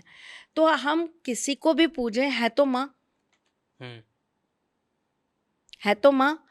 और ये हमारे जीवन के लिए माँ जो रूप होता है, माँ जो शब्द होता है, ये हमारे जीवन के लिए सर्वोच्च ऊर्जा प्रदान करने वाला है। हम्म स्वयं ईश्वर भी, मैं खास करके बात कर रही हूँ मेल्स ईश्वर की, हम्म कि जो हमारे जितने भी ब्रह्मा हैं, विष्णु भगवान हैं, हमारे शिव जी हैं, हमारे गणेश जी हैं, हमारे इंद्र देव हैं, हमारे वरुण देव हैं, हमारे अग्नि देव हैं, ये सारे भी जिसके आगे अधीन है ना, वो माँ है। शक्ति। ठीक है? तो जो जब ये ध्यान में होते हैं तो ये उनका ध्यान कर रहे होते हैं। अब इतना तो पर्सनल टच है नहीं कि जाके पूछूं कि आप ध्यान कर रहे हो तो किसका ध्यान कर रहे हो। पर हाँ, मतलब अगर ये ध्यान कर रहे हैं, जैसे अब कहा जाता है कि जब भोलेनाथ ध्यान करते हैं तो वो भगवान विष्णु का ध्यान करते हैं, जब भगवान विष्णु ध्यान करते हैं तो वो भोलेनाथ का ध्यान करते हैं, वो दोनों एक दूसरे के आराध्य हैं। तो हम ये कह सकते हैं कि उनको भी जहाँ से ऊर्जा प्राप्त होती है, वो माँ है। Wow, okay. तो माँ जगदम्बा वही सर्वस्व हमारे को ऊर्जा प्रदान करने वाली है। कोई 3 भजन बताओ जो माता रानी के आपको बहुत पसंद है। एक तो मुझे वो वाला बहुत पसंद है कि पवन उड़ा कर ले गई रे, ना, हाँ, माँ की चुनरिया। एक चलो बुलावा आया है, माता ने बुलाया है, वो ये मुझे ऐसे स्टार्ट होता है ना, हेलो हेलो कौन, माँ शेरवाली माँ, वो वाला चलो बुला बोला, यही वाला है नरेंद्र चंचल का। वो मुझे बहुत पसंद है। और उसकी एक लाइन है जो मुझे बेहद टच करती है। कौन सी? अम, ऊंचा लंबा पर्वत रास्ता, लंबा रास्ता। हम्म तो वो मुझे बहुत ज़्यादा असीम जिसे कहते हैं ना, मेरे दिल के बहुत करीब है। फिर एक मुझे वो बड़ा अच्छा लगता है, माँ का एक भजन है, आ माँ आ तुझे दिल ने पुकारा, वो मुझे बड़ा पसंद है। वैसे मेरे को एक अमिताभ बच्चन जी का एक भजन है जो मुझे बहुत ज़्यादा पसंद है। तुमने 3 बोला था, मैं 4 बता देती हूँ। 3 Please, तिगाड़ा काम bonus. बिगाड़ा, तो वो मुझे बहुत पसंद है। हे नाम रे सबसे बड़ा तेरा नाम, हो शेरों वाली ऊंचे डेरों वाली, बिगड़े बना दे मेरे। नवरात्रों की वाइब्स बहुत ज़्यादा अलग होती हैं। मतलब पता नहीं क्यों मेरे को बहुत हैप्पी हैप्पी हैप्पी त्योहारों फील की हो जाता वाइब्स है। ही बहुत ज़्यादा अलग होती हैं। हाँ। और आरती माता रानी की? माता रानी की आरती तो मुझे वही पसंद है। हमारे यहाँ पर एक आरती की जाती है माँ हम्म। की, तो हम लोग वही करते हैं इन जनरल। बाकी सब लोग करते हैं अलग-अलग, जैसे हम्म। माँ की भी करते हैं, तू तू है अम्बे तू हाँ, जगदम्बे, तू है अम्बे है ना? काली जय दुर्गे वो। लेकिन हमारे यहाँ जो माँ की आरती की जाती है वो हम वो करते हैं, मैया रे रिद्धि दे सिद्धि दे। तो हम लोगों के यहाँ यही वाली आरती होती है, तो हम माँ की यही आरती ज़्यादातर ओके। करते मेरी हैं। फेवरेट है वो बोहर भई वाली, जिसमें एक लाइन आती है कि कौन जागेगा सारी रात मंदिर विच। तो मैं जब छोटा था तो मैं बोलता था मैं जागूंगा, बट उसकी एक्चुअल लाइन है जोत जागेगी। सो ऐसा है। तो नवरात्रों में मैं बचपन से ही सिर्फ ये भजन नरेंद्र चंचल के और आरतियाँ ही सुनता आ रहा हूँ, तो ये मेरे को बहुत ज़्यादा पसंद है। ओके। सो देखो हमारे यहाँ पूजा होती है, माँ का सब कुछ होता है हमारे यहाँ। केवल नवरात्रे नहीं, हमारे यहाँ पूरे साल माँ का पाठ होता है, सब कुछ होता है। लेकिन चूंकि आपको पता है कि मैं ठाकुर जी से थोड़ा ज़्यादा कनेक्टेड हूँ और उनके प्रति ज़्यादा मेरा झुकाव रहता है, तो कहीं ना मुझे मतलब नवरात्रे भी होते हैं तो भी मैं ठाकुर जी का ज़्यादा वो करती रहती हूँ। तो माँ तो देखिए माँ है, मेरे ठाकुर जी स्वयं उनके आगे नतमस्तक होते हैं, तो उनके आगे तो कोई सुप्रीम पावर है नहीं, वही सबसे बड़ी शक्ति हैं, आदि शक्ति वही हैं। तो उनको तो उनके बारे में तो कुछ बोलना मतलब बहुत बड़ी बात हो जाएगी कि मैं क्या ही बोलूँ, मैं मेरी औकात मेरी बिसात नहीं है कि मैं माँ के बारे में बोलूँ। लेकिन नवरात्रे बहुत एनर्जेटिक होते हैं और नवरात्रि की रात्रियाँ बहुत सिद्ध रात्रियाँ होती हैं, तो इन्हें बिल्कुल भी वेस्ट नहीं करना चाहिए। ओके। एक बहुत आसान सवाल, एक बहुत इजी सवाल, जो जैसे मैं हूँ, मैं कोई बहुत ज़्यादा पूजा नहीं कर पाता क्योंकि बहुत ज़्यादा काम कर रहा था। बहुत सारे लोग ऐसे हैं जो पॉडकास्ट देख रहे हैं, वो बहुत ज़्यादा रिचुअल्स फॉलो नहीं कर सकते। जैसे आपके पास प्रॉपर सेटअप होता है, बहुत सारे पंडित जी होते हैं और आप बहुत टाइम से करते आ रहे हो। हम लोग करना चाहते हैं बट हमारे पे उतना अच्छा सेटअप नहीं होता, उतना अच्छा एक्सेस नहीं होता, उतनी अच्छी नॉलेज नहीं होती, बट बहुत मन होता है, बहुत विल होती है कि हमें भी करना है। तो हम लोग कैसे इसका मैक्सिमम लाभ उठा सकते हैं अपनी लिमिटेड रिसोर्सेज के साथ, कहीं पे देखो भी हो? वरुण, पहली बात तो ये है कि आजकल ऑनलाइन बहुत सारे पोर्टल्स हैं, इंक्लूडिंग हमारा श्री तथास्तु जी। .in। बहुत सारे ऐसे पोर्टल्स हैं जहाँ पर आप जाके संकल्प देकर अपना पूजन करवा सकते हैं पंडितों द्वारा पूरी विधि विधान से। दूसरा, मैंने जैसे आपको बताया कि आप मंदिर में भी पंडित जी को बोल के संकल्प ज़रूर दीजिए, बिना संकल्प के पूजन मत करिएगा। कोई भी अगर आपका ये कह देता है कि बस आपका रजिस्ट्रेशन हो गया, आपका पूजन हो जाएगा, तो उस चीज़ को मत मानिए। आप चाहे पूजा देख रहे हो, चाहे नहीं देख रहे हो, चाहे आप वहाँ मौजूद हो, चाहे नहीं हो, अगर पंडित ने आपके नाम से संकल्प ले लिया, तो आप ये मानिए कि वो जो भी पूजा करेंगे ना, लग उसका गया। फल आपको लगेगा। नहीं तो इंद्रदेव ले जाते हैं। हाँ, पहली चीज़। दूसरी चीज़, मैं कुछ बेसिक चीज़ें आपको बता देना चाहती हूँ। नवरात्रे पूजा आप कर रहे हो, नहीं कर रहे हो, आप कर पा रहे हो, नहीं कर पा रहे हो, ये एक अपनी जगह है, लेकिन कुछ ऐसी चीज़ें हैं जो आपको नवरात्रों में ज़रूर फॉलो करनी चाहिए, और मैं कहती हूँ नवरात्रे नहीं, आपको पूरी ज़िंदगी में ज़रूर फॉलो करनी चाहिए। जैसे आपको किसी भी लेडी का अपमान कभी नहीं करना चाहिए, किसी भी औरत को अपशब्द मत बोलिए, छोटी हो, बड़ी हो, कन्या हो, कैसी भी हो, वृद्ध हैं, आपको उनके लिए अपने मुंह से कुछ भी बुरा नहीं निकालना। मन वचन कर्म से आपको उनका कोई अरेस्ट नहीं करना, उनका अपमान नहीं करना, किसी भी तरीके से आपको उनको हर्ट नहीं करना, रुलाना नहीं है। वरना आप कितनी भी पूजाएं करा लीजिए, आप कितना भी कुछ करा लीजिए, आपको उसका फल प्राप्त होगा ही नहीं, ये पक्की बात है। एक चीज, माता रानी कि अगर आप पूजा नहीं कर सकते हो तो आप बहुत छोटी छोटी चीज़ें कर सकते हो। जैसे आप अपनी मोबाइल स्क्रीन पर, लेकिन शर्त होगी, आप टॉयलेट बाथरूम में लेकर मत मोबाइल जाइएगा फिर अपना, ठीक है? अपनी मोबाइल को थोड़ा सा आप अच्छे से रखिएगा, झूठे वूटे हाथ ज़्यादा नहीं लगाइएगा, क्योंकि आप माँ को वहाँ पर तस्वीर में रख रहे हो, तो आपको ये मान के चलना है कि माँ पल पल आपके साथ चल रही हैं, है ना? अगर आप ये कर रहे हो तो आप फिर फोन के साथ उतना कॉन्शियस भी रहिए कि आपके साथ फिर हैं वो। माँ हैं, राइट। ठीक है?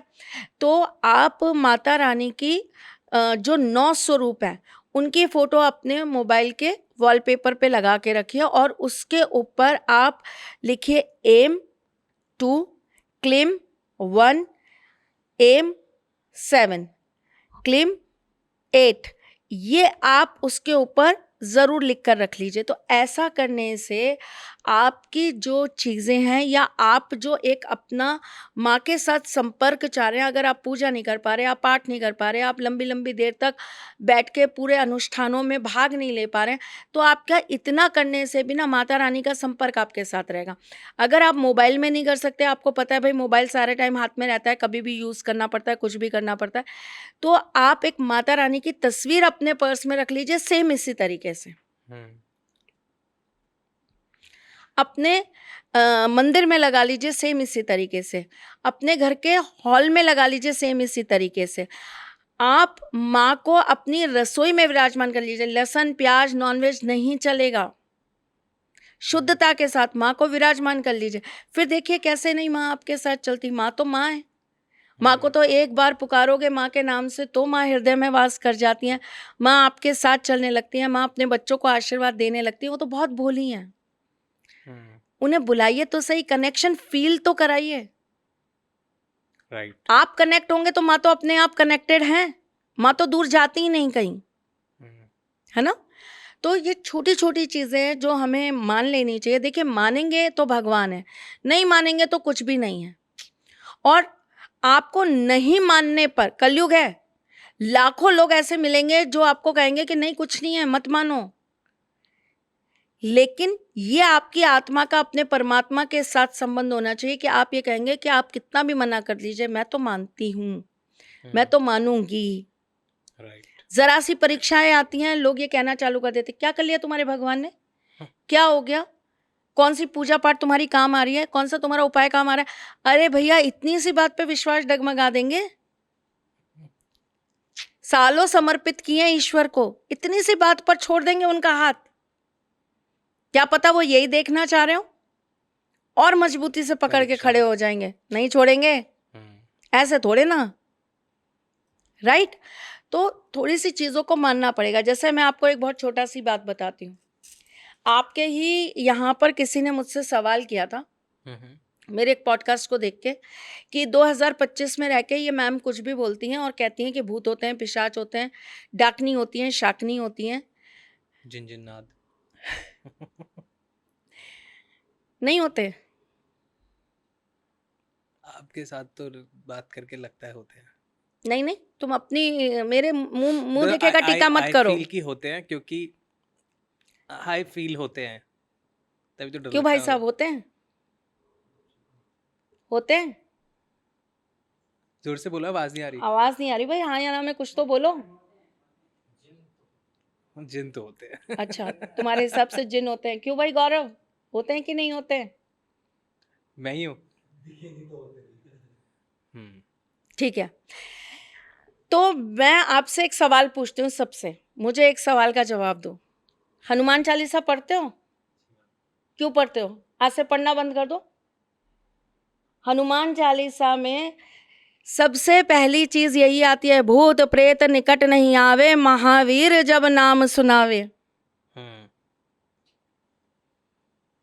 बंद कर दो हनुमान चालीसा पढ़ना। भूत नहीं होते, प्रेत नहीं होते। 2025 में हनुमान चालीसा पढ़ सकते हो। इस बात पे विश्वास नहीं कर सकते कि उनको मानने के लिए स्वयं महावीर होते हैं, उनका नाम पुकारा जाता है। मेहंदीपुर बालाजी के मंदिरों में ताला लगवा दो, होते ही नहीं ना। होते हैं, शिव जी की बारात में भी होते हैं। सहारनपुर वाले बाबा जी के मंदिर में जाओ और जाकर ताला लगवा दो, होते ही नहीं है। ऐसी पीड़ाएं है ही नहीं, पीड़ित लोग जाते ही नहीं। यू आर ब्लेस्ड कि आपके साथ वो पीड़ा नहीं है। यू आर ब्लेस्ड कि आप उन चीजों से नहीं गुजर रहे। लेकिन आप ये नहीं कह सकते कि किसी और के पास नहीं है, किसी और को तकलीफ नहीं है। आप ये कह रहे हैं तो आप पहले ये कहिए कि हम ये मानते हैं हनुमान चालीसा भी गलत है, उसमें लिखी हुई चीज़ें भी गलत हैं। तो वो गलत है तो फिर आप ये कैसे मान लेते हैं कि साइंस से पहले हनुमान चालीसा में ये प्रमाणित कर दिया गया था कि पृथ्वी से सूर्य की दूरी कितनी है? ये सत्य है तो फिर आपको ये भी मानना पड़ेगा कि भूत प्रेत भी सत्य है। तभी महावीर का नाम पुकारा जाता है और तभी वो हमारी आके रक्षा करते हैं। कर दीजिए मेरी बात को गलत साबित। कर पाएंगे? हल्ला मचा देने से नहीं होती हैं चीजें कि हमने हल्ला मचा दिया, हमने जोर जोर से चिल्ला के कह दिया 2025 में जी रहे हैं। अरे कौन से चौराहे पे भूत प्रेत मिलते हैं? कौन से पेड़ों पे लटके हुए भूत प्रेत मिलते हैं? या फालतू की बातें करते हैं कि पेड़ों के नीचे टॉयलेट नहीं करना चाहिए, भूत प्रेत लग जाएंगे। जरा सा डर आता है, जरा सी पीड़ा आती है, क्यों बैठ के एक साइड में दीपक जला के हनुमान चालीसा का पाठ करने बैठ जाते हो? मानते हो ना कि नेगेटिविटी उन्हीं से जाती है। आपको कोई उपाय बता दे, आपको कोई पूजा बता दे तो आप तुरंत कहते हो भाई ये सब चीज़ों में बिलीव मत करो, हनुमान चालीसा पढ़ना चालू करो। अरे चलो हनुमान चालीसा ही पढ़ना चालू करो तो इस बात पे बिलीव तो कर रहे हो ना कि ये चीज़ें होती हैं, इसका मतलब। और इनसे रक्षा सिर्फ एक ही करते हैं, हनुमान बाबा। जब भगवान को मान रहे हो तो ये मानो कि शैतान भी कहीं ना कहीं वास करते हैं। चूंकि हमारे साथ भगवान है इसलिए वो शैतान हम पर हावी नहीं हो पाते हैं। नकारो मत, ये कहना चालू मत करो कि ऐसा तो कुछ होता ही नहीं, आपके यू आर ब्लेस्ड, आपके साथ नहीं हो रहा होगा। और सबसे बड़ी बात जानते हैं वरुण क्या होती है? ये वो लोग कह रहे होते हैं जिनकी लाइफ में सब कुछ बहुत अच्छा है, और ये उनको ज्ञान दे रहे होते हैं जिनकी जिंदगी में बहुत परेशानियां भरी पड़ी हैं, पीड़ाएं भरी पड़ी हैं। तो उनके लिए ये कहना बड़ा आसान है, अरे कुछ नहीं होता। क्यों? उनके पास लाखों रुपया है, बढ़िया घर है, लाइफ बढ़िया सेटल्ड है, मस्त जिंदगी कट गई है, अच्छी सेहत है, तो वो तो यही कहेंगे ना भाई, उनका एक्सपीरियंस यही कहेगा। तो पर्सन टू पर्सन हर चीज बदल जाती है। तो अगर आपको पीड़ा है, अगर आपको तकलीफ है, तो आप मानो कि हमें भगवान की प्रार्थना करनी पड़ेगी, ईश्वर की शरण में जाना पड़ेगा, उन्हें पुकारना पड़ेगा, तभी वो हमारी रक्षा करने आएंगे। ये तो है। स्त्रियों का सम्मान नहीं करना। अगर औरतें घर के बाहर जा रही हैं तो वो मंजूर नहीं है, नौकरी करने जा रही हैं वो मंजूर नहीं है, औरत आपसे ज़्यादा अच्छा कमा ले वो मंजूर नहीं है, आपसे ज़्यादा सक्सेसफुल हो जाए वो मंजूर नहीं है। और अपने लड़कों की शादियों के लिए जब लड़कियां देखने जाते हैं तो उन्हें 5वीं पास लड़कियां नहीं चाहिए, हिपोक्रेसी की भी सीमा है। उन्हें वेल एजुकेटेड लड़कियां चाहिए। बेटा क्या पढ़ा है? MBA करो। ओफो, 10 जनों में मेरी बहू ने तो MBA कर रखा है, फलाने कॉलेज से कर रखा है। राइट। और अगर उसी लड़की ने आपको 2 अच्छी चीजें बता दी, 2 अच्छा ज्ञान दे दिया, अगर उसने बीच में पढ़कर आपको कोई सलाह देनी चाहिए, अपनी पढ़ाई अपने पास रखो, यहाँ प्रोफेसर बनने की जरूरत नहीं है, हमें ज्यादा पढ़ाने की कोशिश मत करो। क्यों भाई? लाते क्यों हो फिर पढ़ी लिखी लड़की? रिस्पेक्ट करो ना। अगर मांग के ला रहे हो कि पढ़ी लिखी लड़की चाहिए, वेल एजुकेटेड लड़की चाहिए, मॉडर्न लड़की चाहिए जो हमारे लड़के के कदम से कदम मिलाकर चल ले, तो फिर उसकी चीज़ों की रिस्पेक्ट भी करो। नवरात्रि में ये छोटी छोटी चीज़ें भी समझने की कोशिश करो ना। एक औरत की भावना को, वो क्या चाहती है, उसके क्या विचार हैं, उसकी क्या सोच है, उसको आप घर के किन किन चीज़ों के अंदर शामिल कर सकते हो, आप उसका योगदान कैसे ले सकते हो अपने पारिवारिक मसलों में, उसकी सलाहों से कैसे आप जीवन को बदल सकते हो, इन सब चीज़ों को भी तो ध्यान रखो। अगर आप माता रानी में बिलीव कर रहे हो तो आपके घर में जो बैठी हुई एक स्त्री है जिसके अंदर साक्षात देवी का रूप है, उसका भी सम्मान करो, वो भी देवी ही है। हजारों लाखों अगर आप खर्च कर सकते हो बाहर जाके, तो नवरात्रि में एक बिंदी का पैकेट या एक सिंपल बिंदी लाकर भी आप उसको दे सकते हो। वो जो बिंदी लगाती है ना अपने माथे पर, वो उसके सौभाग्य की निशानी होती है। सौभाग्य मतलब आप ही का घर फलेगा, फूलेगा, बरकत होगी, उसका सौभाग्य आपकी बरकत है। तो एक कुछ बहुत ज्यादा नहीं तो एक बिंदी का पत्ता तो लाके दे सकते हो। स्वीट जेस्चर भी है, करना चाहिए आप सबको। लाल हरी चूड़ियां लाके दे सकते हो, उसकी सुहाग की निशानियां हैं। लेकिन आप सोचो ना, जब वो हाथों के अंदर अलता लगाती है, हरी लाल चूड़ियां पहनती है, तो ऐसा लगता है जैसे साक्षात देवी हो, देवी का रूप हो। उसके कॉन्फिडेंस लेवल को घटाने की बजाय, उसके कॉन्फिडेंस लेवल को मारने की बजाय, उसको ताने देने की बजाय नवरात्रों में थोड़ा सा प्रोत्साहित करके देखो ना। यकीन मानो, नजरिया बदलोगे ना तो आपको हर औरत में साक्षात देवी नजर आएगी। हम्म, पूजनीय मानोगे ना तो आप साक्षात अपने घर के अंदर महालक्ष्मी, महासरस्वती, महाकाली खड़ी हुई स्वयं देखोगे। हम मंदिरों में जाके माँ से ऊर्जा मांगते हैं और अपने घर में बैठी हुई औरतों से हम सारे दिन रात उल्टी सीधी बातें करके उनकी ऊर्जा को खत्म करने का काम करते हैं। तो माँ ने तो साक्षात अपना रूप आपके घर में बैठा रखा है। एक जरा सा प्यार से मुस्कुरा कर देखिए, कितनी बढ़िया ऊर्जा से आपको खाना बना के खिलाएंगी। कैसे आपके छोटे से घर को स्वर्ग बना देंगी। तो सोचने का फर्क है, सोचेंगे तो बहुत कुछ सोच बदल सकते हैं। 2025 में आप लोगों को चीजों को लेकर अपनाने में बड़ी दिक्कत हो रही है, लेकिन 2025 में नजरिया वही है औरत को लेके। मम्मी की याद आ रही है मेरे को। लेट हो गया, वरना मैं कुछ ले जाता उनके लिए। ले जाना chocolate नहीं चाहिए। लेके जा सकते। बिल्कुल ले जाना चाहिए। कुछ नहीं तो एक छोटा सा गजरा लेकर जाओ। हम्म,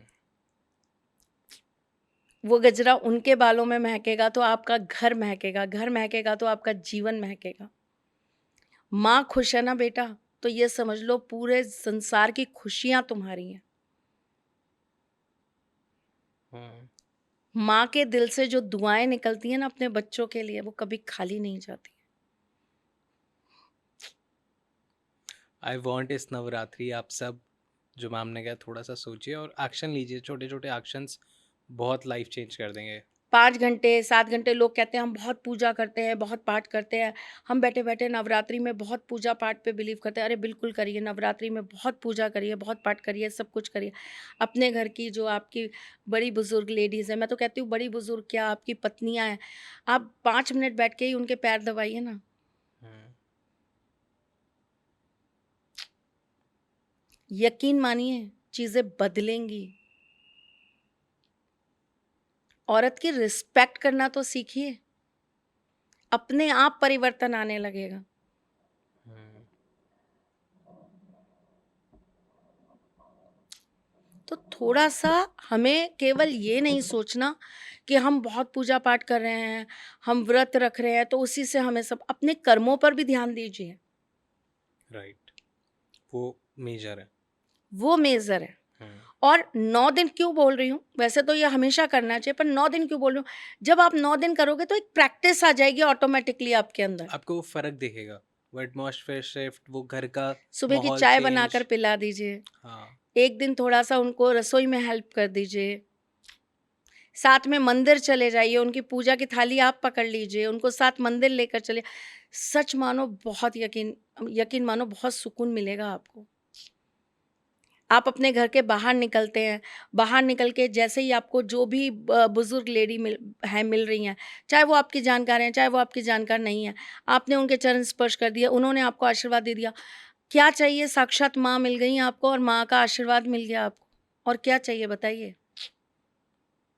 अभी नवरात्रों के बाद में करवा चौथ आएगी। करवा चौथ की कहानी में ये चीज़ विशेष रूप से बताई जाती है। जब कथा पढ़ते हैं हम, तो उसमें बताया जाता है कि जब वो अपने पति से मिलने के लिए वो अपने माँ के घर से निकली, तो माँ ने कहा कि जो जो रास्ते में तुझे लेडीज़ मिलें, जो जो भी तेरे को रास्ते में स्त्रियाँ मिलें, उनके सबके पैर पकड़ती जाना, मतलब सबको ढोक देती जाना और आशीष लेती जाना।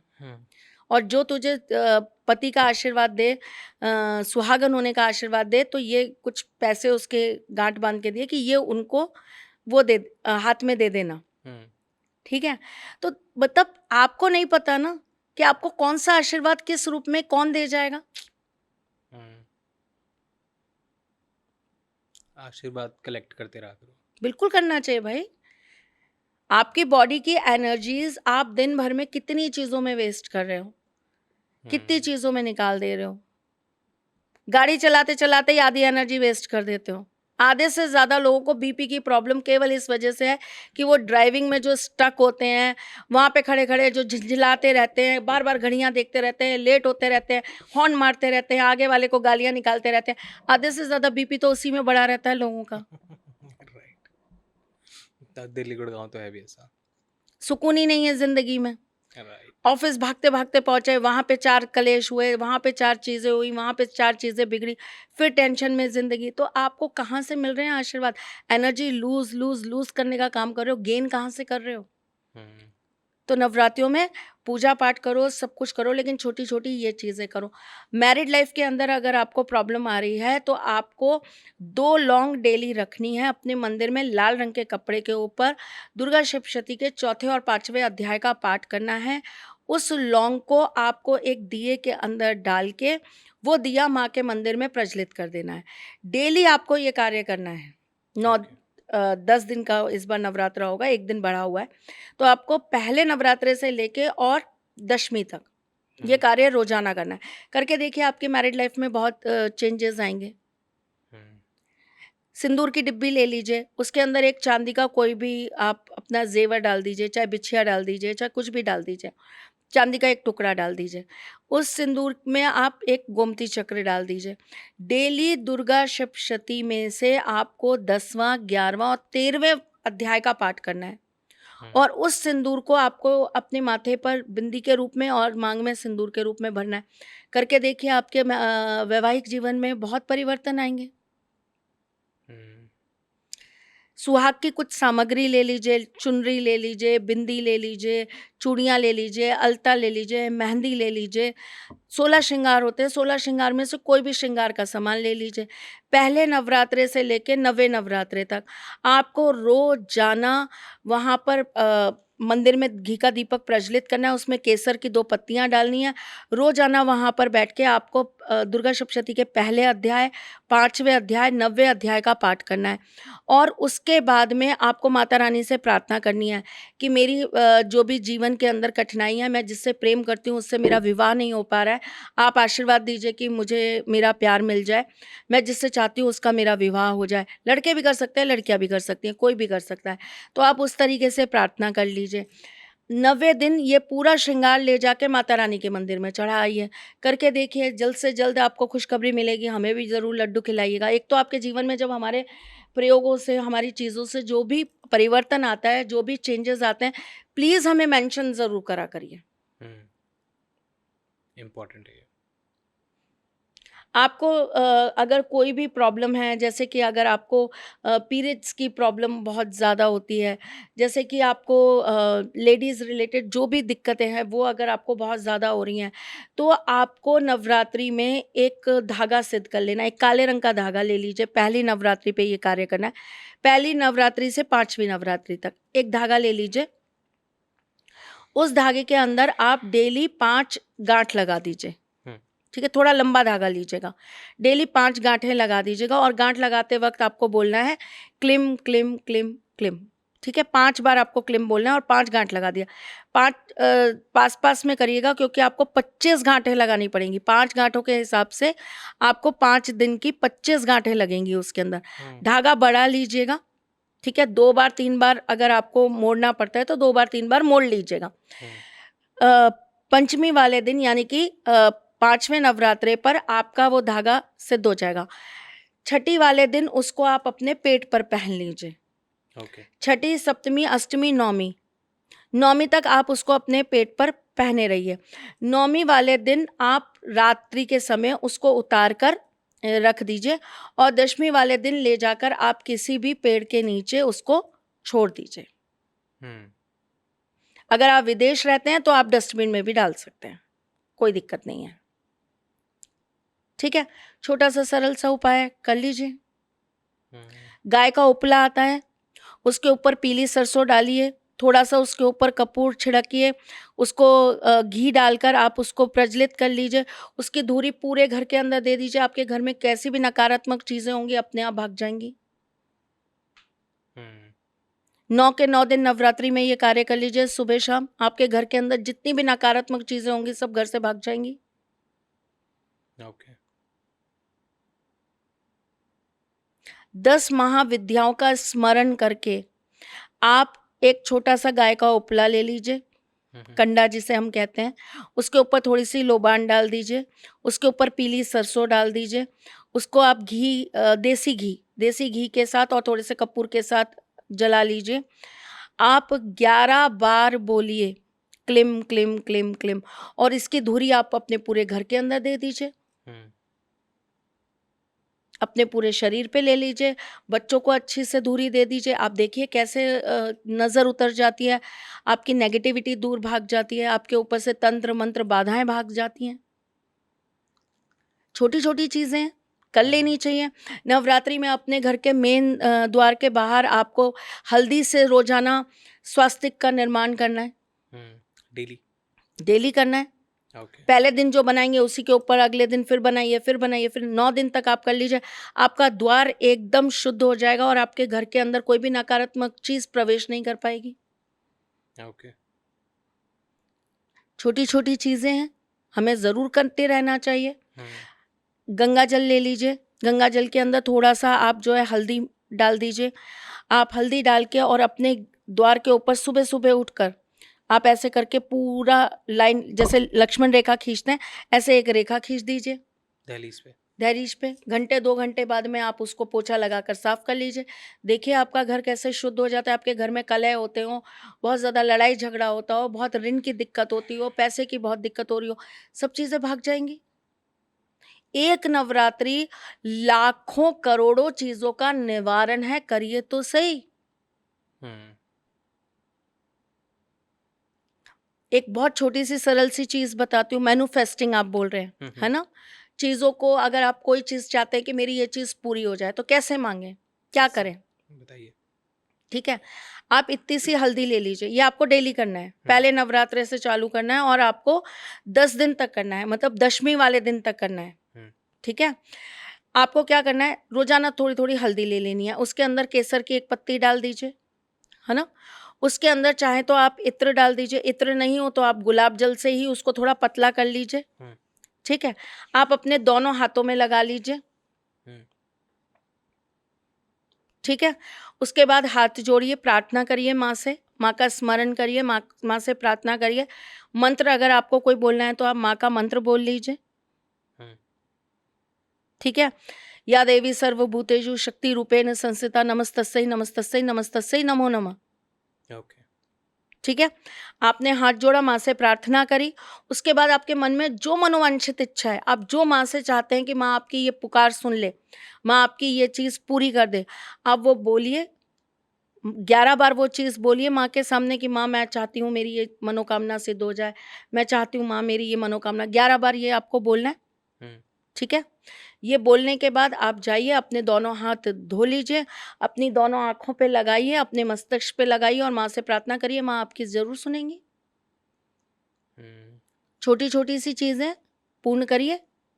एक थोड़ा सा सिंदूर ले लीजिए, सिंदूर के अंदर आप बिल्कुल थोड़ा सा, मतलब ये लगा लीजिए एकदम चुटकी भर, ठीक है, कपूर मिला लीजिए, ठीक है। उसके बाद आप इसको अच्छी से गंगा जल से या पवित्र जल से आप इसको घोल लीजिए। एक वाइट कलर का पेपर लीजिए, उसके ऊपर आप स्वास्तिक बना दीजिए, ठीक है।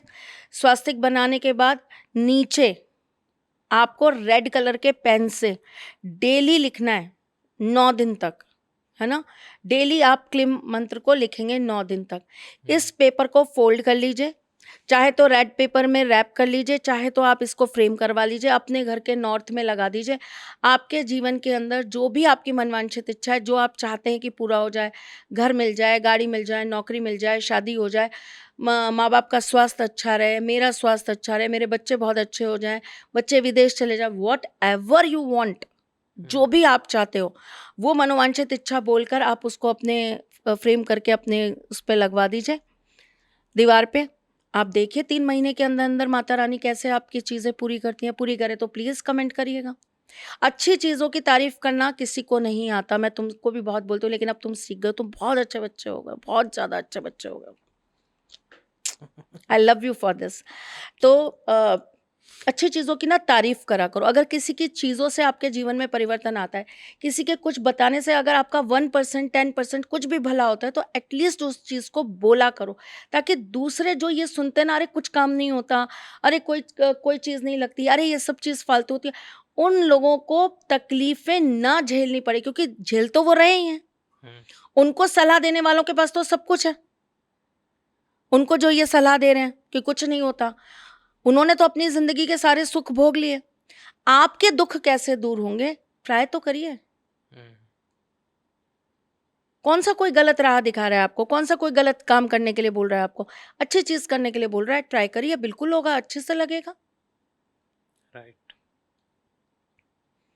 ऐसे बहुत सारे उपाय हैं और सीज़न चालू हो चुका है, तो हम आपको हर त्योहार पे आके बहुत सारी चीज़ें बताते रहेंगे, बहुत अच्छी अच्छी चीज़ें आपके साथ में शेयर करते रहेंगे, बहुत सारे उपाय आप लोगों के साथ शेयर करते रहेंगे। प्लीज़ ट्राई करिए, प्लीज़ करिए, और आपके जीवन में जो भी परिवर्तन आए उससे हमें एक बार कमेंट करके ज़रूर बताया करें। 100%। और अब तक हमने बहुत सारे एपिसोड रिलीज़ करे हैं, आपने बहुत सारी रेमेडीज़ करी हैं। आप जो मेरे से पर्सनली मिलते हैं इंस्टाग्राम पे मैम के, या मेरे बहुत सारे मैसेजेस करते हैं, प्लीज़ कमेंट में कीजिए, सो दैट और भी लोग देख सकें, और भी लोगों को यकीन हो सके कि हाँ, बहुत सारे लोगों का फ़ायदा हो रहा है जो आके आप हमें पर्सनली बताते हैं। तो प्लीज़ वो कमेंट कीजिए, क्योंकि ज़रूरी होता है हमारे चैनल के लिए भी ग्रोथ और मैं होती है। जाते जाते वरुण एक बात बोलना चाहती हूँ, मेरे पास बहुत सारी बच्चियाँ आती हैं जो अपने जीवन के अंदर मनोबल से बहुत हार जाती हैं, जिनको ये लगता है कि हम कहीं ना हमें पीछे से सपोर्ट नहीं मिला, सपोर्ट नहीं है, राइट। या हमें किसी ने कभी अप्रिशिएट नहीं किया, तो वो बड़ी डल हो जाती हैं, निराश हो जाती हैं, वो अपने अंदर का कॉन्फिडेंस ही लूज़ कर देती हैं। उनको ज़िंदगी के अंदर ना बहुत दिक्कतें, परेशानियाँ उनको मेंटली, फिज़िकली, इमोशनली होने लगती हैं। मैं आप सबको एक बात कहना चाहती हूँ, नवरात्रि में सबसे पहले माँ को अपने साथ कनेक्ट करिए और उस ऊर्जा को अपने अंदर प्रवाह करिए, उस ऊर्जा को अपने अंदर उत्पन्न करिए। आपके अंदर साक्षात देवी का रूप है। आपको इस तरह से निराश होने का, इस तरीके से अपने आप को नीचा करने का, आपको इस तरीके से हैरेस होने का, परेशान होने का कोई अधिकार नहीं है। आप स्वयं माँ का एक अंश हैं, आप माँ की बच्चियाँ हैं, आप माँ का रूप हैं। बचपन में आपको भी पूजा गया होगा माँ का रूप देकर। तो आपको कोई अधिकार नहीं है कि आप उस चीज़ का अपमान करें। जो जीवन आपको माता रानी ने दिया है, माँ ने आपको दिया है, आपको माँ जैसा ही बनना है। राइट। मन से, तन से, सोच से, इमोशन से। आपको कब ममतामयी माँ पार्वती होना है, दुर्गा होना है, कब अपने घर, अपने परिवार, अपने बच्चों के लिए, अपने माँ बाप के लिए, कब अपने सास ससुर के लिए, आपको माँ लक्ष्मी बनना है। और समय आने पर अपने स्वाभिमान के लिए, अपनी इज्जत के लिए, अपने मान के लिए, अपने सम्मान के लिए माँ चंडी, माँ काली बनना है, ये आपको निर्धारित करना है। तो कभी भी अपने आप को कमज़ोर मत समझो। नारी कभी कमज़ोर नहीं होती है, नारी के अंदर बहुत बहुत बहुत ताकत होती है। इसीलिए एक चीज़ समझ के देखो कि ये 9 दिन की पूजा सिर्फ़ और सिर्फ़ माता रानी की जाती है, और इस 9 दिन में प्रत्येक व्यक्ति, स्पेशली बात कर रही हूँ, प्रत्येक पुरुष माता रानी के चरणों में अपनी ऊर्जा को, अपनी शक्तियों को, अपनी साधनाओं को बढ़ाने के लिए दिन रात प्रार्थना कर रहा होता है। तो आपको भी अपनी शक्तियों को जानना है, पहचानना है और निराश नहीं होना है। यप। एक और सवाल है। हाँ हाँ, पूछो। हमने ये समझ लिया कि पूजा कैसे करनी है, हमने उपाय बहुत सारे जाने, जी। बहुत सारे लोगों को ये भी जानना है कि कंजकें कैसे बिठाई जाती हैं। क्या बहुत सारे लोग बैठाते हैं, बट उसका भी एक आप पूरा कैसा प्रोसेस रहता है, आप बताइए। देखो वरुण, हर किसी का ना अपना अलग रहता है, और अगर इसमें मैं अपनी तरीके से चीज़ें बताऊंगी तो फिर लोग ना थोड़े से बाइस्ड हो जाते हैं कि माँ ने ऐसा बताया, शायद ये सही होगा, और हम जो करते आ रहे हैं शायद वो सही नहीं होगा। तो इसमें ना मैं अपनी टिप्पणी ना दूँ तो अच्छा है, क्योंकि हमारे यहाँ जो कंजकें पूजी जाती हैं वो तब पूजी जाती हैं जब हम अपना पूजन हवन कंप्लीट कर लेते हैं। उसके बाद में हम जो हमारा हवन कंप्लीट होता है तो हम वो हवन का जो आशीर्वाद है वो उन कन्याओं से लेते हैं, और उन्हें ही माँ स्वरूप मान के पहले उनके चरण धुलाते हैं। फिर हम उनको टीका लगाते हैं, उनको चावल लगाते हैं, रोली लगाते हैं, फिर उनको चुनरी पहनाते हैं, और फिर उन एक साफ थाली के अंदर उनके चरणों को रखते हैं, अलता लगाते हैं उनको, और फिर मंत्रों के साथ उनके चरणों को पूजते हैं, जैसे हम माँ को पूजते हैं। ठीक है। फिर हम उनको नाना प्रकार की श्रृंगार की चीज़ें देते हैं, है ना। तो हर किसी का अलग अलग होता है। उसके बाद फिर हम उनको भोग और वो सारी चीज़ें कराते हैं, खाना पीना। तो हमारा प्रोसेस थोड़ा सा लंबा होता है। हलवा, चने, हाँ, पूरी, है ना। नारियल। तो ये सारी चीज़ें होती हैं, लेकिन लोग इसको थोड़ा शॉर्ट में कर देते हैं, हम थोड़ा सा लॉन्ग में करते हैं। हमारा जो पूजन वाला कार्यक्रम है वो हमारा थोड़ा सा लंबा होता है, और पूरा विस्तार में होता है। आप तो मेरे साथ गए हुए हो कामाख्या, आपने तो देखा है कन्या पूजन हमारे यहाँ कैसे होता है। तो हम लोगों का कन्या पूजन बिल्कुल उसी तरीके से, उसी पैटर्न में होता है। तो हम थोड़ा सा टाइम लेकर कार्य करते हैं, और आजकल क्या होता है कि लड़कियों के पास इतना समय ही नहीं है, और दूसरे घर जाना होता उनको बहुत सारे घर जाना होता है। तो सबका अलग अलग है, तो जो जैसा करता है सच्चे मन से करो। देखो मेरा ये मानना है कि आप अगर प्रेम से एक गिलास पानी भी पिला दोगे ना, और माँ को प्रसन्न होना है आपके उस भाव से, उस आपकी उस चीज़ से, तो माँ उस एक पानी के गिलास से ही प्रसन्न हो जाएगी। और अगर आपके अंदर भाव अच्छे नहीं है, आपका मन साफ नहीं है, पवित्र नहीं है, आत्मा अच्छी नहीं है आपकी, आप दूसरों के चुगलियाँ करते फिरते हैं, आप दूसरों के बारे में बुरा बोलते फिरते हैं, आप दूसरे को गिराने के चक्कर में लगे रहते हैं, आप हमेशा दूसरे का तिरस्कार करते हैं, अपमान करते हैं, तो ऐसी कंडीशन में आप सोने की बर्फियाँ भी खिला दो ना, तो भी माँ प्रसन्न नहीं होने वाली। राइट। तो मेरा थोड़ा सा सोचना अलग तरह का, और मैं ऐसा मानती हूँ कि जो परंपरागत रूप से जो चीज़ें चली आ रही हैं, इन व्यक्ति को उन चीज़ों पर विशेष रूप से ध्यान रखना चाहिए। परफेक्ट। अब जैसे लोगों के हवन अलग अलग तरीके से होते हैं, कई लोग रोजाना हवन करते हैं, ओके। है ना, उनके यहाँ डेली हवन कराया जाता है। ठीक है। कई लोगों के सिर्फ अष्टमी नवमी वाले दिन हवन होते हैं, है ना। वो हवन भी कई लोग नॉर्मल उससे कर लेते हैं, बस हवन सामग्री से हवन कर लिया, हो गया हवन। हमारे यहाँ बहुत विशेष सामग्रियों के साथ हवन होता है। ओके। क्या अलग होता है उन दोनों में? बहुत अंतर होता है, औषधि होती है, बहुत सारी चीजें अलग होती हैं। बहुत सारी चीजें होती हैं। अब विशेष रूप से इस समय में हम लोग बिजोरा नींबू लेकर आते हैं। बिजोरा नींबू? बिजोरा नींबू इतना बड़ा नींबू होता है, उसके अंदर वो नहीं होता है बीज। उससे क्या होता है? उसकी विशेष आहुतियाँ लगती हैं माँ को। तो अलग अलग चीज़ें, बहुत सारी चीज़ें कलेक्ट की जाती हैं, है ना। कुछ 13 अध्यायों में कुछ ऐसे आहुतियाँ आती हैं जहाँ पर सुरमा माँ को भेंट किया जाता है, तो सुरमे की आहुति लगाई जाती है, काजल की आहुति लगाई जाती है। तो बहुत सारी चीज़ें हैं, चांदी की बर्क, सोने की बर्क, ओके। सोने से बने हुए अस्त्र हवन कुंड में डाले जाते हैं। अब किसी की आर्थिक स्थिति ठीक नहीं है तो कैसे करेगा, या उसको पता ही नहीं है कैसे करी जाती है। कुछ विशेष ऐसी पूजाएं होती हैं, कुछ विशेष मनोवांछित इच्छाओं के लिए होती हैं, जो विशेष संपुट के साथ जब दुर्गा सप्तशती का पाठ करवाया जाता है या उसे पढ़ा जाता है, तो ऐसी स्थिति में माँ को पता है, आपको साड़ी भेंट की जाती है हवन कुंड में। ओह। तो एक तरीका नहीं है ना, बहुत नाना प्रकार के तरीके हैं। आप जिन चीज़ों को आप करते आए हो, फॉलो करते आए हो, आप उन चीज़ों को उसी तरीके से फॉलो करिए।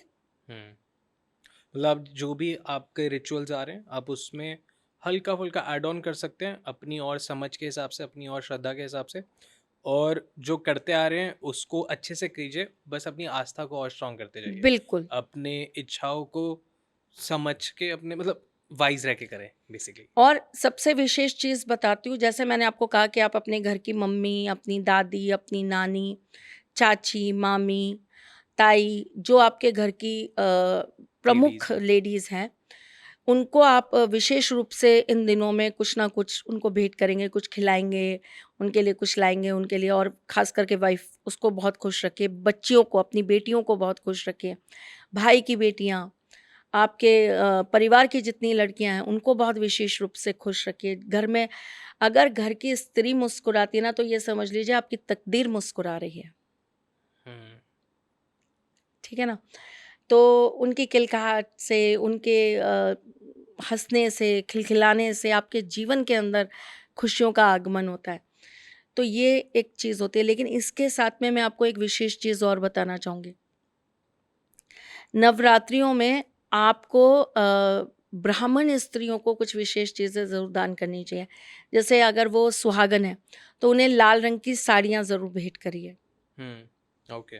उन्हें विशेष अन्न या फल या कुछ खाने की सामग्री, मिठाई ज़रूर भेंट करके आइए नवरात्रि में। ये बहुत विशेष लाभप्रद होता है। Okay, perfect. ठीक है? तो बहुत सारी चीज़ें हैं, बहुत सारे, अब तो त्योहार पे त्योहार है, जो भी आप बेस्ट कर सकते हैं अपने कर्मों से। पशु पक्षियों का ध्यान रखिए, उनके लिए विशेष ज़रूर कुछ करिए। गौ माता को ज़रूर आप जो है रोटी खिलाइए, आप उनके खाने पीने की व्यवस्था करिए, जितनी भी गौशालाज़ हैं वहाँ पर आप दान पुण्य करते रहिए। तो ये बहुत अच्छी चीज़ें हैं जो हमें जीवन में अपनानी चाहिए, तो रेगुलर ज़िंदगी में करनी चाहिए। पर शुरुआत नवरात्रि से कर लीजिए। अब बहुत सारी चीज़ें बहुत लोग त्याग देते हैं। मैं तो खैर वैसे ही नहीं पहनती, लेकिन कई लोग चप्पलें त्याग देते हैं 9 दिन के लिए। कोई अपनी फेवरेट चीज़ त्याग देते हैं, अपने कोई अच्छा फल जो उनको बहुत पसंद होता है वो त्याग देते हैं, कोई सब्जी जो उनको बहुत विशेष प्रिय होती है, कई लोग दही त्याग देते हैं, कई लोग दूध त्याग देते हैं। तो बहुत सारी चीज़ें जो आप कर सकते हो डेली बेसिस में। परफेक्ट। और बहुत सारे कमेंट्स करके अगर आपके और कोई सवाल है तो आप पूछ सकते हैं, हम लोग ज़रूर बताएंगे। एंड आखिरी सवाल पे आते हैं, बताइए। अब तो ऑडियंस को भी पता है क्या पूछेगा ये। ओके। तुम बहुत प्यारे हो, बहुत सच्चे हो, बहुत अच्छे हो। और सबसे बड़ी बात ये बता दूं कि वरुण के नाम से बहुत सारे लोगों ने बोला कि वरुण आपके लिए ऐसे बोल रहा है, वरुण आपके लिए ऐसे कमेंट्स कर रहा है। पर मैंने कहा ना, विश्वास की डोर बहुत मजबूत होती है। जब आप किसी के साथ रहते हो, जब आप किसी के साथ दिन रात चल रहे होते हो, और किसी के साथ आपका एक बंधन बहुत स्ट्रांग होता है ना, जब तक वो व्यक्ति आपके मुंह पर ये बात ना कह दे, तब तक आपको किसी की सुनी सुनाई बातों पर भरोसा नहीं करना चाहिए। जिनकी कुंडली में गुरु अच्छे नहीं होते ना, ऐसे लोग जो है बहुत जल्दी लोगों की नकारात्मक बातों से प्रभावित हो जाते हैं। गुरु नीच के होते हैं, ऐसे लोग बहुत जल्दी गलत बातों पे भरोसा कर लेते हैं। और जब गुरु ही आपके जीवन के अंदर, आपकी कुंडली के अंदर खराब हो गए, तो ये मान के चलिए आपका सब कुछ खराब हो गया। नवरात्रि में एक विशेष पूजा हम लोग करवाते हैं, ठीक है? बहुत विशेष पूजा कराते हैं, थोड़ी गोपनीय रहती है ये चीज़। इस पूजा के अंदर इस बात की हम श्योरिटी देते हैं कि अगर आपने पूरे मन से, पूरे लगन से इस पूजा को किया, तो चाहे कितनी भी बड़ी दिक्कत, कितनी भी बड़ी परेशानी होगी, आपको उसका हल ज़रूर मिलेगा। है ना? तो उसमें जो विशेष पूजा होती है ना, वो गुरु ग्रह से रिलेटेड ही होती है। अरे वाह, ओके। है ना? मैंने मैनिफेस्टिंग के लिए आपको देखो हल्दी वाला उपाय बताया, मैंने हल्दी के पानी में स्नान बताया, हल्दी आपको गेट पे लगाना बताया। तो गुरु को ही आपके को बलवान करने की कोशिश कर रहे हो। आपका गुरु बलवान होगा तो आपकी लाइफ के अंदर वैसे ही चीज़ें बहुत अच्छी होने लग जाएंगे। तो चूँकि मैं खुद एक आध्यात्मिक स्त्री हूँ, एस्ट्रोलॉजी को समझती हूँ, जानती हूँ, और शायद एस्ट्रोलॉजी पढ़ने का ये एक सबसे अच्छा फ़ायदा है कि आपको ये पता होता है कि आपको कब क्या, किन चीज़ों को किस तरीके से ट्रीट करना है। आप सीख जाते हो, प्रिपेयर हो जाते हो। तो जब ये चीज़ें मेरे सामने आई और मुझे बोला कि वरुण आपके लिए ऐसे लिख रहा है, वरुण आपके लिए ऐसे बोल रहा है, तो पता है मेरे मुँह से सबसे पहली चीज़ क्या निकली? मैंने बोला लिखने दो। हाँ, सही है। मुझे पता है वो मेरे लिए क्या लिख सकता है और क्या नहीं लिख सकता। 100%। तो जब आप किसी के साथ रेगुलर रह रहे हो, तो आप उस व्यक्ति को जान जाते हो, आपको समझ में आ जाता है कि वो कैसा है।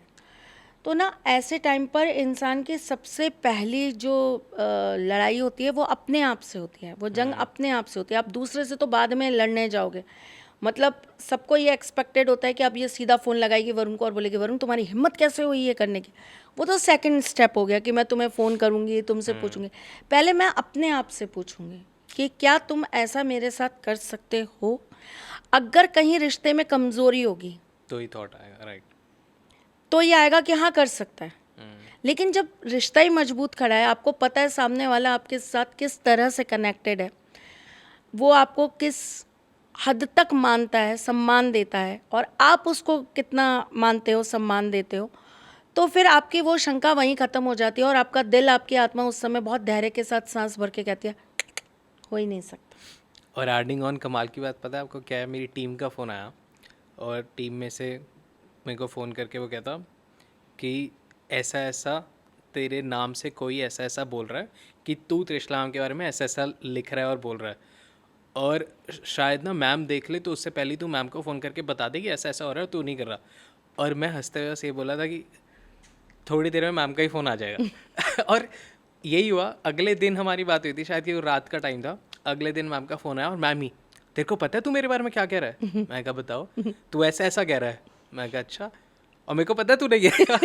हाँ मेरे को भी पता है कि आपको पता है मैं नहीं हूँ। और हम लोग इतने रिलैक्स थे और बस हम लाइक हमें पता था कि क्या हो रहा है, क्या कौन कर रहा है, क्या हो रहा है, सब और हम कुछ। हंस रहे थे और हम बस हंस रहे हैं कि हाँ ये लिखा है, अगर हम लिखते तो ज़्यादा अच्छा लिखते। ये नहीं लिख पाया और वो। ज़्यादा लिखते। हाँ, हम लिखते तो बहुत ही अच्छा लिखते, ये वो नहीं लिख पाया। बट एनीवेज जो लोग दर्शक हैं, हम लोग ऑफिशियल अकाउंट्स मेंशन कर देंगे स्क्रीन पे, मैम के भी और मेरे भी। यहाँ से अगर कहीं पे कुछ लिख रहा है तो वो डॉन टॉक्स हिंदी पॉडकास्ट और मैम के चैनल्स हैं जो दिख जाएंगे आपको, उनके आगे टिक्स वगैरह होते हैं, वहीं हम लिखते हैं। वरना हम तो इतने आलसी हैं कि हम टेक्स्ट मैसेज के रिप्लाई भी नहीं करते, तो हम कहीं पे जाके कमेंट करें वो बहुत ही बड़ी चीज़ हो जाएगी। तो या so thank you so much. अब और तक हम लोग सबसे बड़ी बात ये होती है, ये चीज़ें ना कहीं बहुत अच्छी होती हैं वरुण। लाइफ में पता है हर चीज़ से ना इंसान को कुछ सीखना चाहिए। आपको एक बहुत अच्छा लर्नर होना चाहिए, आपको हर चीज़ से सीखना आना चाहिए। आप हमेशा शिष्य बने रहिए, कभी गुरु बनने की कोशिश ही मत करिए कि मैं टीचर हूँ। नहीं नहीं नहीं नहीं, मैं हमेशा स्टूडेंट हूँ और मैं सीखना ही चाहती हूँ, सीखना ही चाहता हूँ। राइट। तो ये सब जब हो रहा था तो मुझे कहीं अपने अंदर ना एक नई चीज़ सीखने को मिली। क्या? मुझे ये चीज़ सीखने को मिली कि आप जहाँ जिस जगह पर बैठते हैं आपको पता ही नहीं होता कि कब आप सेलिब्रिटी बन जाते हैं। आप अपने आप को वैसा ही देखते हैं जैसा आप दिखते आ रहे हैं। लोगों का नज़रिया जब और आपको जब पता ये लगता है, चीज़ें बदलती हैं, इस तरह की चीज़ें जब होती हैं तो आपको अचानक से फील होने लगता है हो हम इतने स्पेशल हैं कि हमारे नाम से अब ऐसी ऐसी चीज़ें हो रही हैं। हाँ, सो जब आप कामयाबी की तरफ जाते हैं ना, तो आपको ये समझ जाना चाहिए कि आपसे उन लोगों को सबसे पहले छीनने की कोशिश की जाएगी जिनसे आप सबसे ज़्यादा प्यार करते हैं, सबसे ज़्यादा करीबी हैं, सबसे ज़्यादा सपोर्टिव हैं। और उस कामयाबी को रखने के लिए या उस जगह पर, उस मुकाम पर खड़े होने के लिए आपकी सबसे पहली कोशिश ये होनी चाहिए कि आपके अपने आप के साथ खड़े रहें। आपको उन पे ट्रस्ट करना चाहिए, उन पे बिलीव करना चाहिए। कोई कुछ भी कहीं सुनाई बातों पर बिलीव नहीं करना चाहिए। अपनी बुद्धि, अपने विवेक का बहुत आपको इस्तेमाल करना चाहिए। और अगर मुझे ऐसा लगता है कि 1% अगर किसी को ये लगता है कि वरुण मेरे लिए ऐसा बोलेगा, या मैं उस पर रिएक्ट करके वरुण के साथ रिश्ता ख़त्म करूँगी, या मैं वरुण को ये बोलूँगी कि वरुण आज के बाद तुम और मैं कभी काम नहीं करेंगे। काम बहुत बहुत छोटी चीज़ है। हो सकता है कल को मैं खुद ही कहूँ कि अब मैं रिटायरमेंट ले रही हूँ, जैसे मैं हमेशा कहती हूँ कि मुझे अपने ठाकुर जी का मंदिर बनाना है। अगर किसी दिन ये चीज़ बहुत ज़्यादा ललायत हो गई और ये कह दिया कि अब वरुण बस अब मंदिर की तरफ ध्यान देंगे, अब मंदिर करेंगे, तो काम तो वैसे भी बंद हो जाएगा। या कल को सेहत नहीं साथ दी, या कल को और समय के बाद में बूढ़ी हो गई और नहीं हिम्मत हुआ करी, तो बोलूँगी नहीं वरुण अब काम नहीं। तो उससे क्या फ़र्क पड़ता है? उससे क्या हमारा माँ बेटे का रिश्ता ख़त्म हो जाएगा? या उससे जो पल, जो समय, जो चीज़ें हमने एक दूसरे के साथ शेयर करी हैं, हमने जो एक दूसरे को बहुत कुछ सिखाया है। ऐसा नहीं है कि ये छोटा है तो मैंने इससे नहीं सीखा, मैंने इससे बहुत कुछ सीखा है, बहुत कुछ। मैंने सच बोलूँ तो पॉडकास्ट के अंदर पॉडकास्ट की दुनिया के अंदर कैसे सरवाइव करना है ना, ये मैंने वरुण से सीखा है। अदरवाइज शायद मुझे लगता है मैं 2 या 3 पॉडकास्ट करके मैं क्विट हो जाने वाली थी, लेकिन मैं अगर टिक गई और मैं आज भी पॉडकास्ट कर रही हूँ तो उसका एक बहुत बड़ा रीज़न वरुण है कि मैंने इससे ये चीज़ सीखी है कि आपके पास जब आप किसी चीज़ को करने लगते हो ना, तो आपको उस चीज़ को करते रहना चाहिए, करते रहना चाहिए, करते रहना चाहिए, और आपको अपनी उस चीज़ को इतना करना चाहिए, इतना करना चाहिए कि लोगों को लगने लगे कि आप जो कर रहे हो बिल्कुल सही कर रहे हो। ये चीज़ मैंने वरुण से सीखी है। तो ऐसा नहीं है कि छोटा है तो ये सिर्फ मुझसे सीखता रहता है, बहुत डांट खाता है मुझसे। फेवरेट पार्ट है ऑडियंस वो फेवरेट पार्ट है, इसका भी फेवरेट पार्ट है। ये भी बाज नहीं आता, बस आज ही नहीं खाई इसने डांट। आज बहुत अच्छे बच्चे की तरह बहुत दिनों बाद मिला ना, बहुत देर बाद मिला, तो पहले आज मेंटेन करके चल रहा हूं। मेंटेन करके चल रहा है। आज अब बड़ा अच्छा बच्चा, सुथरा बच्चा बन के आया। कोई बात नहीं बाबू।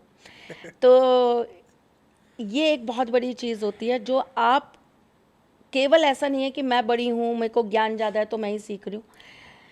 आप छोटों से भी सीखते हो, आप किसी से भी सीखते हो, आपके प्रोफेशन का नहीं है तब भी सीखते हो। आप कुछ नई चीज़ सीखते हो ना, तो उसके लिए कोई ना कोई तो आपका गुरु होता है। तो मुझे लगता है पॉडकास्ट की दुनिया में कहीं ना कहीं अगर मैंने कुछ बहुत सीखा है तो मैंने वरुण से सीखा है। और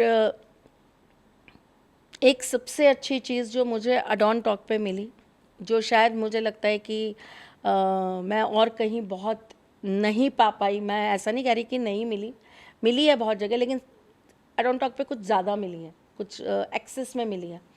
अपनापन, प्यार, बहुत ज़्यादा फ्रीडम आपको बोलने की, फ्रीडम आपको कितने भी घंटे पॉडकास्ट खींचने की, फ्रीडम आपको अपनी चीज़ों को व्यक्त करने की, अपने तरीके से व्यक्त करने की। कभी मुझ पे अंकुश नहीं लगाया गया कि मैम ये मत बोलिए, मैम ऐसा मत करिए, मैम ये नहीं, मैम वो नहीं। अगर मैंने कभी मुझे ये चॉइस नहीं दी गई कि मैम आप ये टॉपिक पे बात करना चाहते हैं तो नहीं मैम ये ना करके ये करें क्या, मैम ऐसा ना करके ऐसा करें क्या। तो ये मुझे लगता है एक औरत के लिए ना बहुत बड़ी चीज़ होती है कि उसको फ्रीडम मिले, और जितनी उसको फ्रीडम मिलती है ना, वो उतनी ज़्यादा कॉन्फिडेंट होती है अपनी चीज़ों को लेके। तो वो चीज़ मुझे अडॉन टॉक पे बहुत ज़्यादा मिली, अडॉन टॉक हिंदी पॉडकास्ट पे बहुत ज़्यादा मिली। तो थैंक यू अडॉन टॉक, और थैंक यू वरुण कि मुझे आप लोगों ने इतना सुना है, इतना झेला है, और इतना बोलने का मुझे जो आप लोगों ने फ्रीडम दिया है। Thank you so much. ये मेरे पति के बाद शायद मुझे लगता है ये अडॉन टॉक वालों की हिम्मत है जो मुझे इतना सुनते हैं। तो जब मैम अडॉन टॉक बोल रही है, मैम आप सब की बात कर रही है basically. And adding on to that, माता रानी की हम बात कर रहे हैं। बस जितने भी लोगों को अगर 0.1% भी डाउट आया हो कि क्या वरुण सच में ऐसा बोल सकता है, क्या मैम और वरुण के बीच में कुछ भी ऐसा, तो एक छोटी सी बात बोल के मैं क्लियर कर देता हूँ या बता देता हूँ आप लोगों को कि जैसे जब माता रानी गुफा में मेडिटेट कर रही थी तो बाहर हनुमान जी खड़े थे प्रोटेक्शन के लिए। तो आप काम करो, मैं हूँ। थैंक यू, आप अच्छा काम करो, लव यू। तो इसी के साथ हम देखा ये ताकत मुझे ये ताकत मुझे यही देता है। तो बस जय हनुमान जी, जय माता दी, जय श्री कृष्ण। जय श्री कृष्ण। जय श्री कृष्ण।